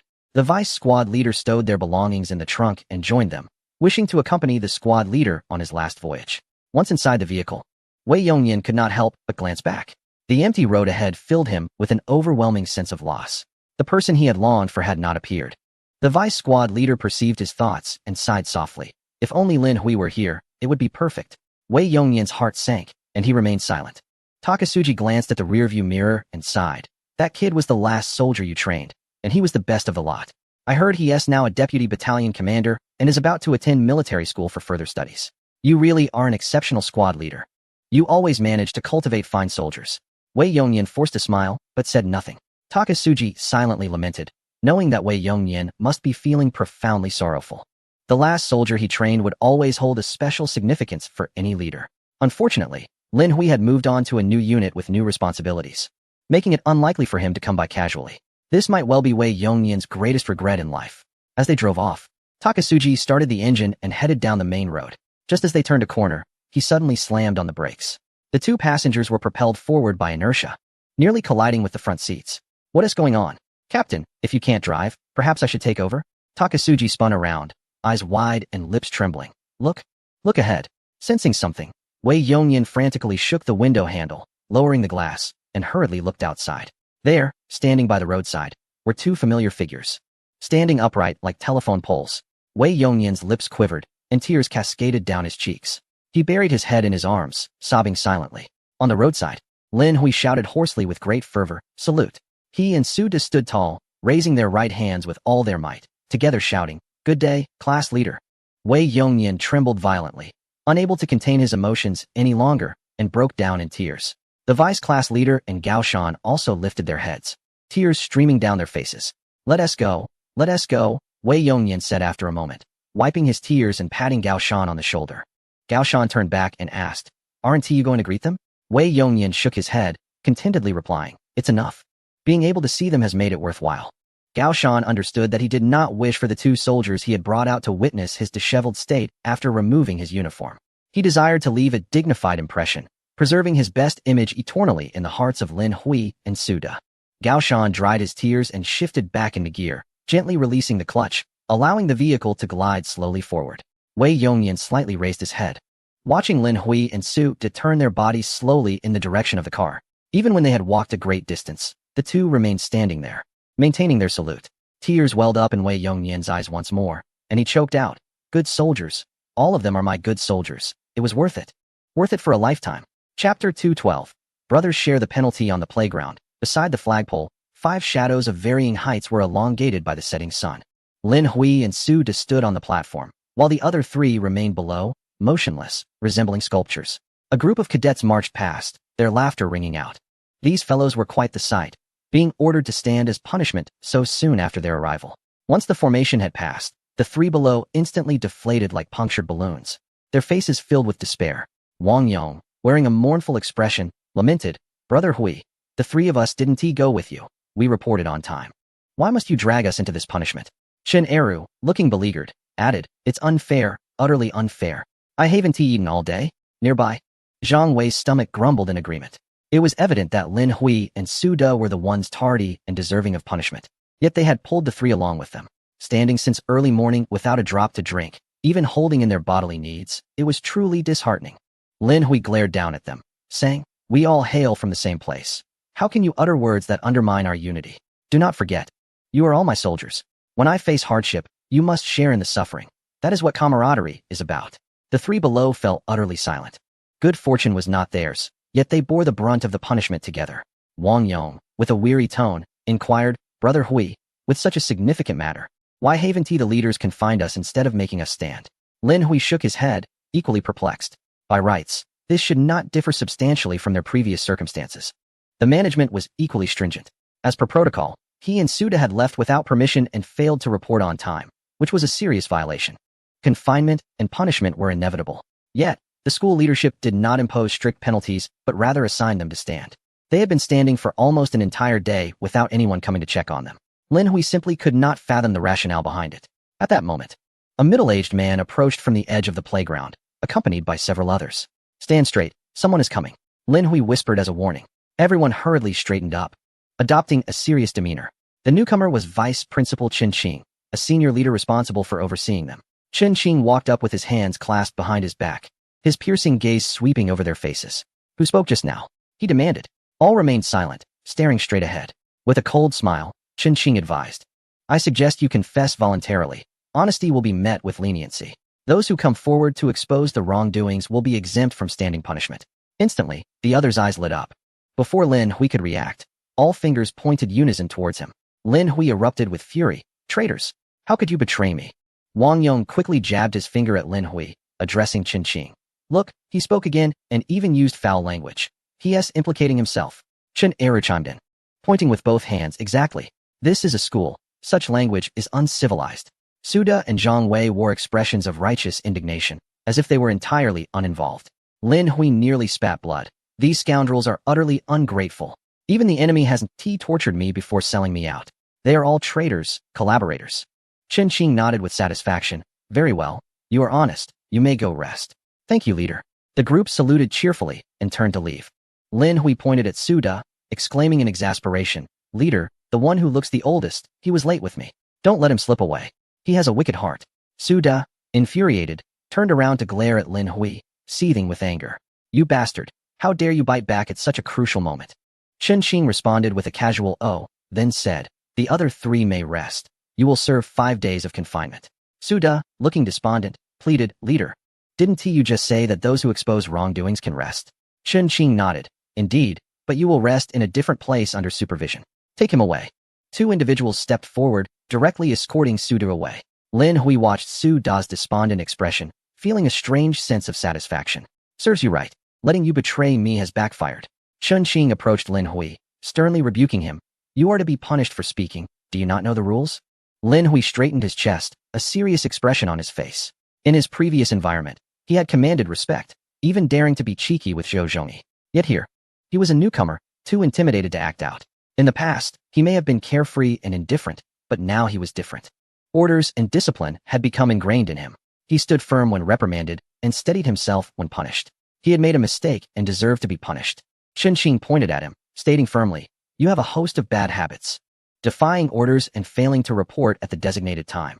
Such behavior has never occurred in the history of our school. Lin Hui endured the scolding, droplets of saliva hitting his face, yet he stood silently, saying nothing.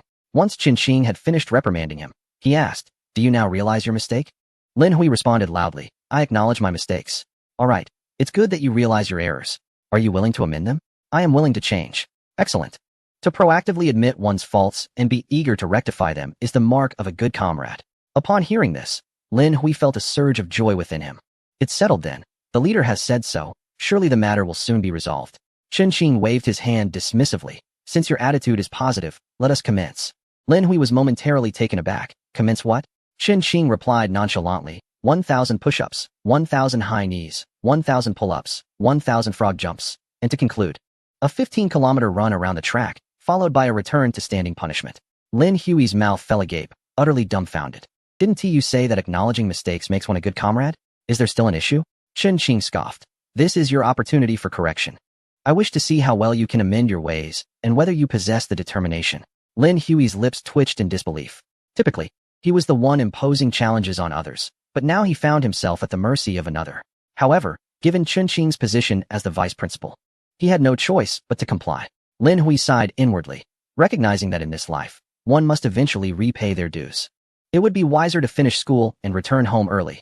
This was not his domain, and he could flourish only upon returning. Qin Xing coldly urged, "Hurry up." "Yes." Lin Hui dashed to the playground, dropped to the ground, and began doing push-ups with great effort. Qin Xing smiled faintly and turned to stroll to the shade of a distant tree. He took out his phone and dialed a number. "Hello, sister-in-law. I have followed your instructions and administered a fitting punishment." On the other end, Jiang Lanying expressed concern. "It's not too harsh, is it? We wouldn't want to break him." Qin Xing laughed heartily. "Rest assured, I have reviewed his records. His physical constitution is quite robust. He will be just fine.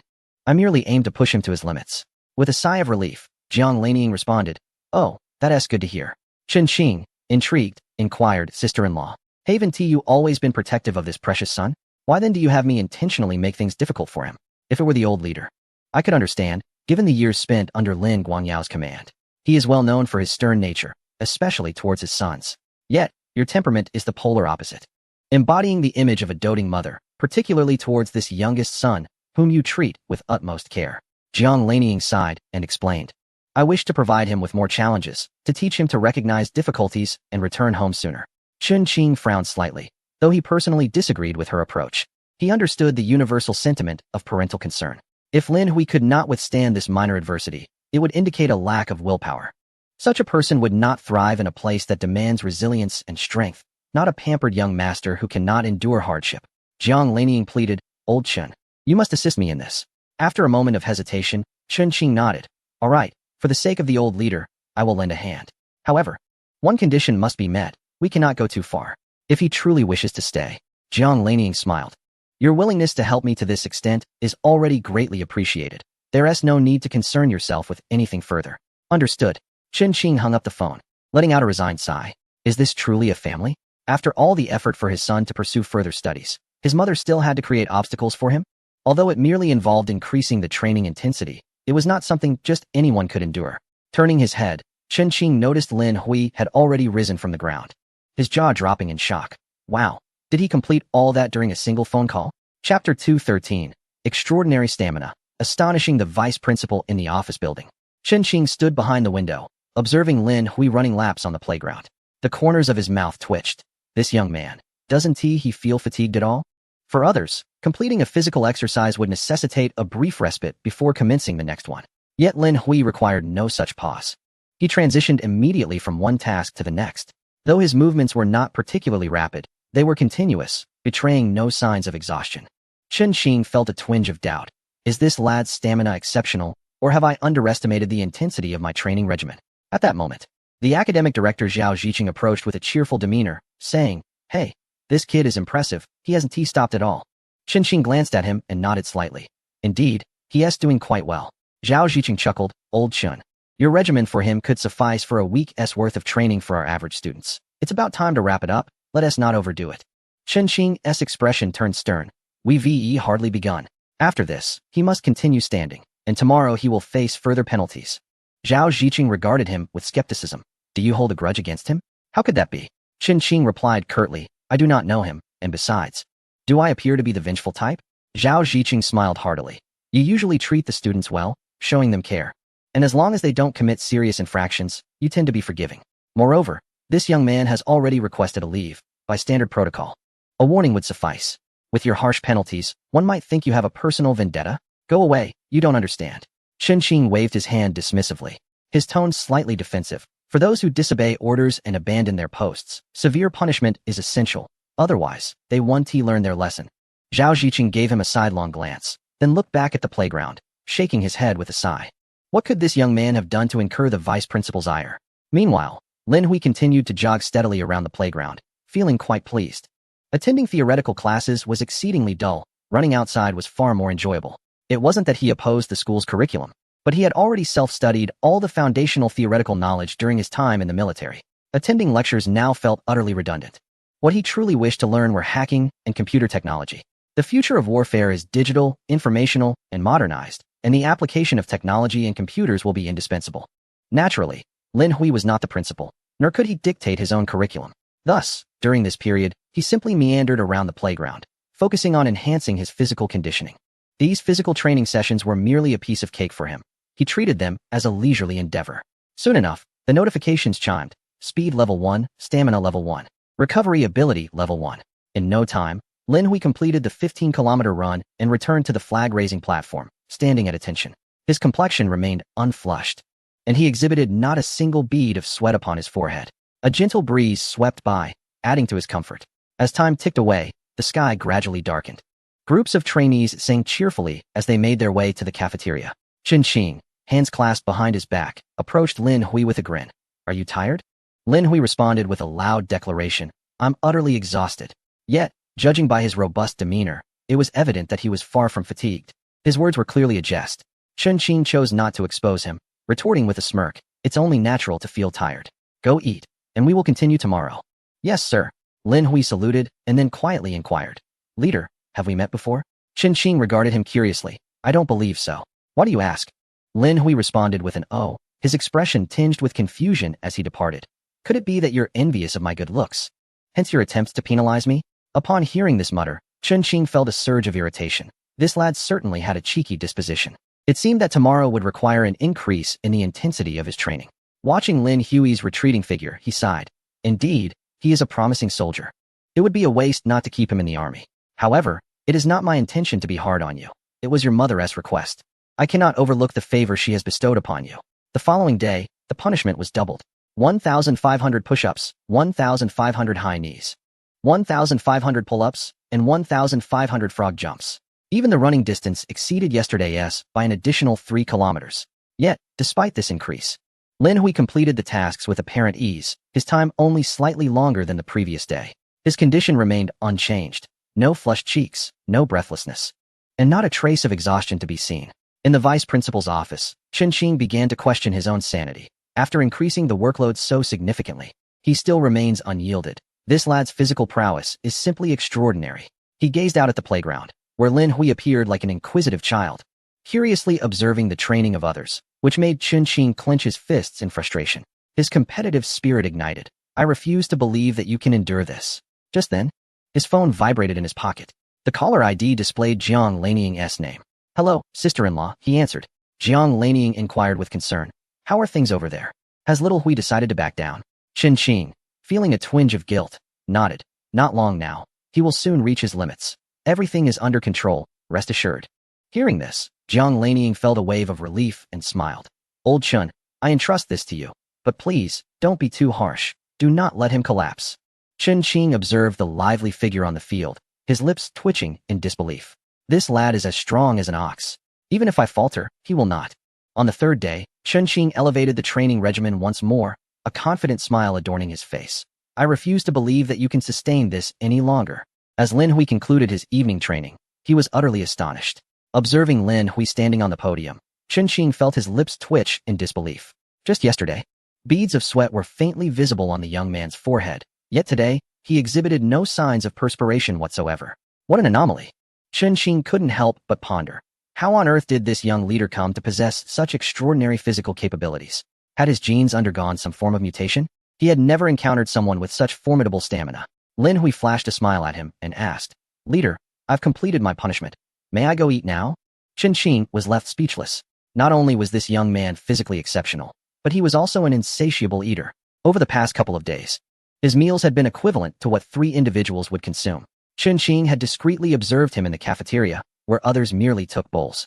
Yet Lin Hui carried a basin.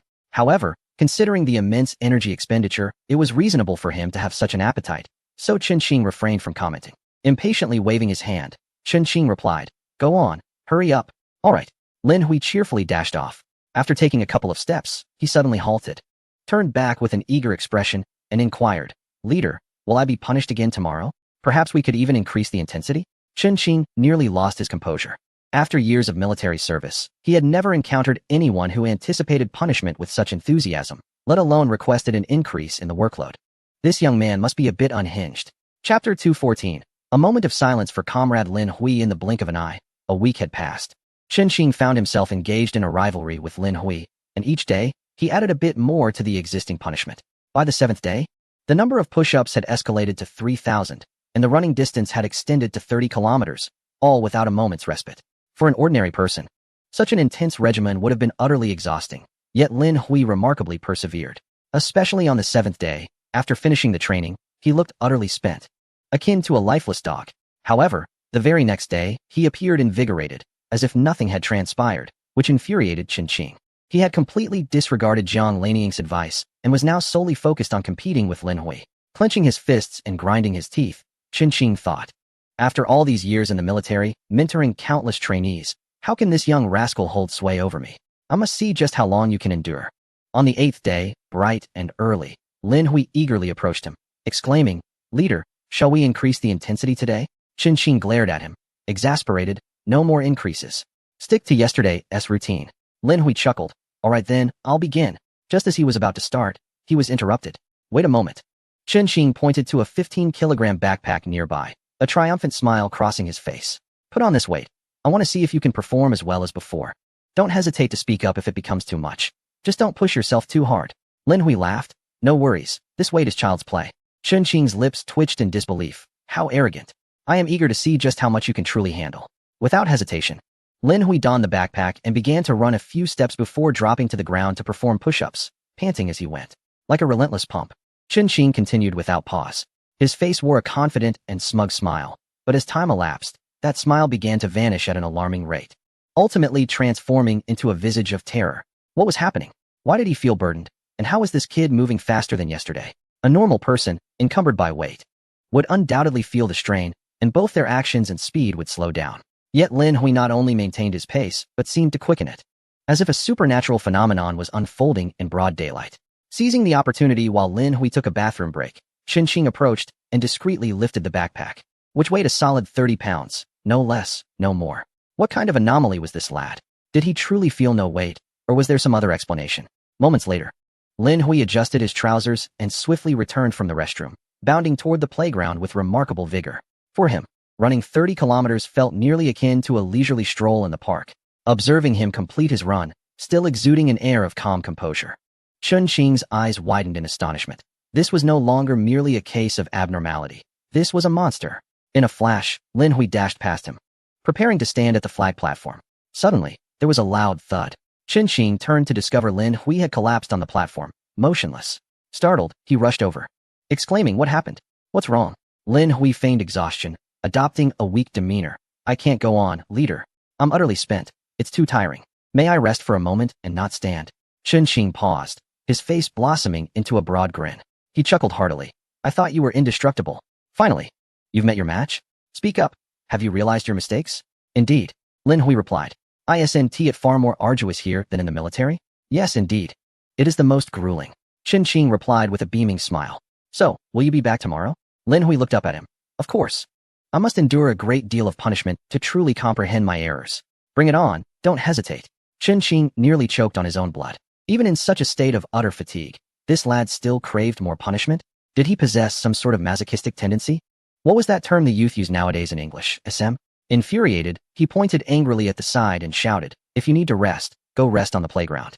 Not on the flag platform." "Yes, yes," Lin Hui replied, scrambling to his feet like an old man as he shuffled toward the playground. Chen Qing found his demeanor both amusing and infuriating. thinking it was absurd that he would return tomorrow. You stay right here, rest up, and then resume your punishment standing. If you dare to run amok, just wait and see how I'll penalize you. Understood. Lin Hui slowly raised his hand in salute. Chun Qing chuckled as he turned away, feeling a sense of small triumph. Once he was out of sight, Lin Hui instantly revitalized, showing no signs of fatigue. He stretched his arms and legs, feeling capable of running a marathon once more. A pang of regret washed over him. Had he known earlier, he would have restrained himself in recent days, feigning fatigue to secure an earlier respite. With that thought, he plopped down onto the ground, reclining back and allowing himself to rest. Inhaling the fragrant scent of fresh grass and gazing at the azure sky adorned with fluffy white clouds, Lin Hui was enveloped in a sense of bliss. Truly delightful, the sensation of idleness was unparalleled. Just as he basked in the sun's warm embrace, a shadow unexpectedly loomed over him. Narrowing his eyes into a slit, he discerned that it was Wang Yong and his companions, prompting him to close his eyes entirely. Choosing to ignore their presence, Wang Yong approached, brandishing a bottle of cola, and with a cheeky grin, inquired, "Brother Hui, are you utterly exhausted? Here, have a drink." Chen Eru, munching on a sausage, mumbled, "Brother Hui, you might as well admit your mistake. If you do, the vice principal won't penalize you." Lin Hui scoffed inwardly, refusing to open his eyes. Traitors, they were all a band of traitors. Noticing his complete lack of response, the group exchanged glances. Realizing he had no intention of engaging with them, Wang Yong's eyes twinkled with mischief as a devious idea struck him. Oh no. Brother Hui must be so fatigued, he is practically lifeless. He has been so kind to us, and now, suddenly, he has gone. We must pay our respects. Suda, playing along, asked, "What do you mean?" Wang Yong, with utmost seriousness, proclaimed, "Brother Hui is our esteemed mentor and brother. Let us observe a moment of silence." Indeed, the group promptly arranged themselves in a line, heads bowed, faces solemn. Had Shinero not been still indulging in his sausage, the scene would have appeared genuinely mournful. Lin Hui could hardly contain his indignation. How dare they curse him? All right, moment of silence concluded. Wang Yong announced. Now a bow. The group dutifully bowed toward Lin Hui. 2 bows. 3 bows. Family members? None present. Let us skip that part. Lin Hui was on the verge of exploding from frustration. This gang of rascals had become utterly unruly since arriving at Lu University. How dare they mock him? Did they not regard him as their vice captain? As Lin Hui contemplated his next move, a sudden inspiration struck him. Chun Eru popped open the cola and gulped down a couple of swigs, smacking his lips as he said, "Brother Hui, may you rest well. Tomorrow, rise again as a champion. Let us go. The cafeteria will be serving soon. And I'm still hungry." Just as the group turned to leave, Lin Hui let out a dramatic wail. Suddenly, he began to convulse uncontrollably, resembling someone afflicted by a seizure. The others froze in shock. "What is wrong, Brother Hui? What is happening to him?" Panic ensued. "Oh no. He must have overexerted himself and is experiencing a stress reaction. What do we do? Look, he is already foaming at the mouth." As Lin Hui began to roll his eyes in froth, terror gripped the group. Chun Eru, nearly in tears, rushed forward. "Brother Hui, please don't scare me. I'm not brave." Wang Yong, flustered and flushed, exclaimed, "This was all just a joke. Who knew it would escalate like this? Besides, why should I be the one to accompany him? I haven't even married yet. I'm the only child. Curse it, who isn't?" Another retorted. "Stop the chatter. Let us get him to the infirmary. Are you all truly considering holding a memorial service for him?" A flurry of activity ensued as a group of individuals hurriedly carried Lin Hui towards the infirmary, their feet nearly igniting from the haste. "Make way. Step aside." Suda shouted with urgency, his voice piercing through the chaos. The crowd ahead, startled, momentarily believed they were transporting a corpse and quickly stepped aside. "Stop. What on earth are you doing?" Chen Qing suddenly emerged from a classroom, blocking their path. Suda, breathless with anxiety, exclaimed, "Leader, something has happened. Lin Hui is in critical condition." Chen Qing, taken aback, jumped in alarm. "That is impossible." Wang Yong and Chun Eru chimed in, their voices frantic. "It's true. Brother Hui is frothing at the mouth. He won't last much longer." Chen Qing felt a chill run down his spine. If anything were to happen to Lin Hui, his fate would be sealed. Neither the former leaders nor Zhang Lanying would let him off lightly. In a panic, he rushed forward, only to find Lin Hui turning his head and blinking at him playfully. Chen Qing was momentarily bewildered. Glancing at Lin Hui and then at the others, his anger flared. "Didn't you all say he was on the brink of death? Didn't you claim he was frothing at the mouth? How is he suddenly fine? Put him down." The group complied, placing Lin Hui on the ground, their faces a mixture of curiosity and concern. "Leader, he truly was in dire straits. We weren't deceiving you." Before they could finish, Lin Hui flashed a mischievous grin at them. The realization struck, they had been played. Chapter 215, an uncommonly shameless encounter in the corridor. Lin Hui and his comrades stood in a straight line. Chen Qing paced back and forth, his hands clasped behind him, visibly fuming. Wang Yong and the others glared at Lin Hui with barely contained rage. To be tricked by you in our unit, and now in Lu University, this is beyond infuriating. A smirk crept across Lin Hui's lips, a hint of self-satisfaction glimmering in his eyes. You think you can rebel against me? You are still too inexperienced. Suddenly, Chen Qing halted abruptly, fixing them with a cold stare. So, you share a strong bond? Brothers in arms, is that it? Always willing to endure together, right? Wang Yong, ready to come clean, was preempted by Lin Hui, who interjected, yes, Vice Principal. We all come from the same unit, having faced life and death together, executing multiple missions, subsequently promoted together, and even admitted here as a group. To us, the bond of camaraderie transcends all. The others nearly wept at a time like this. Who speaks of camaraderie? You're intent on leading us to our doom. Chen Qing smirked, nodding in acknowledgement. Very well. It has been a while since I witnessed such profound brotherhood. Now, who will explain the earlier incident? Vice Principal. Actually, Chun Eru began, but Lin Hui once again interrupted, swiftly taking the lead. Vice Principal, I believe they couldn't bear to see me suffer under your torment and attempted to rescue me. If you must assign blame, let it fall upon them. I had no idea they were taking me away. Wang Yong internally shouted in desperation, Vice Principal, he is slandering me. Chen Qing's lips twitched in frustration. Was it he who wished to torment Lin Hui? Was it not his mother who had insisted he do so, leaving him in a position of unreasonable authority? He wore a displeased expression and said, It seems you regard me as a warlord, correct? Very well. Then I shall fully embrace that role. Suda, frightened, quickly waved his hands. No, we did not mean it that way. Silence. Chen Qing shot him a glare. Since your camaraderie is so profound, I expect each of you to run 15 kilometers, and you four will carry 30 kilograms each. The group appeared on the verge of tears. It was truly an unforeseen calamity. Wang Yong pointed at Lin Hui and, in a disgruntled tone, asked, Leader, why are we the only ones? Why doesn't he have to carry anything? Lin Hui hastily shielded his head and pretended to be exhausted. Oh dear, my arms ache. My legs hurt, my head throbs, every part of me is in pain. Chen Qing approached Wang Yong and fixed him with a stare. Look at how worn out he is. You still want him to bear a burden? Do you have the heart to do so? And you dare speak of brotherhood? Immediately go and run. Speak again, and it will be 25 kilometers. Yes. Everyone turned on their heels, grabbing their weights as they sprinted towards the training ground. Except for Lin Hui, the others wore sorrowful expressions. Brother Hui, one should not act this way. It is against one's conscience. Deputy Company Commander, my Deputy Company Commander. We are family. We do not betray our own. Indeed, look how we always listen to you. How can you bear to hurt us? Lin Hui shot them a sidelong glance. Since you are obedient, maintain that behavior. Do not think that once we reach this point, you can turn the tables. No matter where we are, I remain your Deputy Company Commander. The others all wore grim faces. This is not how one should retaliate. Lin Hui grinned smugly. Aren't you adept at bowing? Come, show me a couple more. Wang Yong shook his head vigorously. I dare not. I dare not. From now on, you are our father, and we shall no longer tease you. Lin Hui beamed with satisfaction. Now that's more like it. Not far away, Chen Qing observed them intently. After numerous laps, the others were utterly exhausted, yet they continued to support each other as they pressed on. Chen Qing nodded with a smile. From their running, one can truly see the depth of their bonds. However, upon recalling Jiang Laning's request, he inexplicably felt a headache coming on. All right, let us give it one last try. Regardless of the outcome, it will suffice as a resolution. As evening approached, a line of cadets filed towards the dining hall, passing the flagpole. They could not help but burst into laughter. The team leader turned around to admonish them. What is so amusing? Remember this well. They are the example. Yes. The cadets replied loudly, yet their laughter grew even more boisterous. Some female cadets clutched their stomachs, tears nearly spilling from their eyes.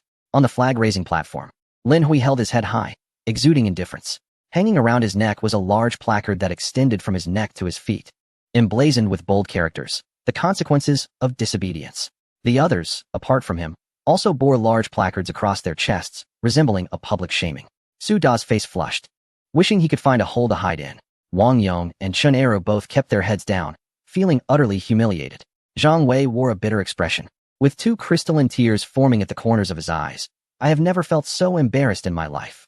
The appearance of several individuals starkly contrasted with Lin Hui's arrogant demeanor. Wang Yong glared at him, fuming. Huigo, how can you still smile after such embarrassment? I wish I could just find a hole to hide in. Lin Hui scoffed dismissively and replied with an air of self-satisfaction. Being able to see my old squad leader off is worth this minor punishment. It is what I deserve. The only downside was the atrocious handwriting on the sign. He had no idea who was responsible for it. The others were utterly convinced. A person devoid of shame is invincible. The thickness of Lin Hui's skin left them utterly speechless.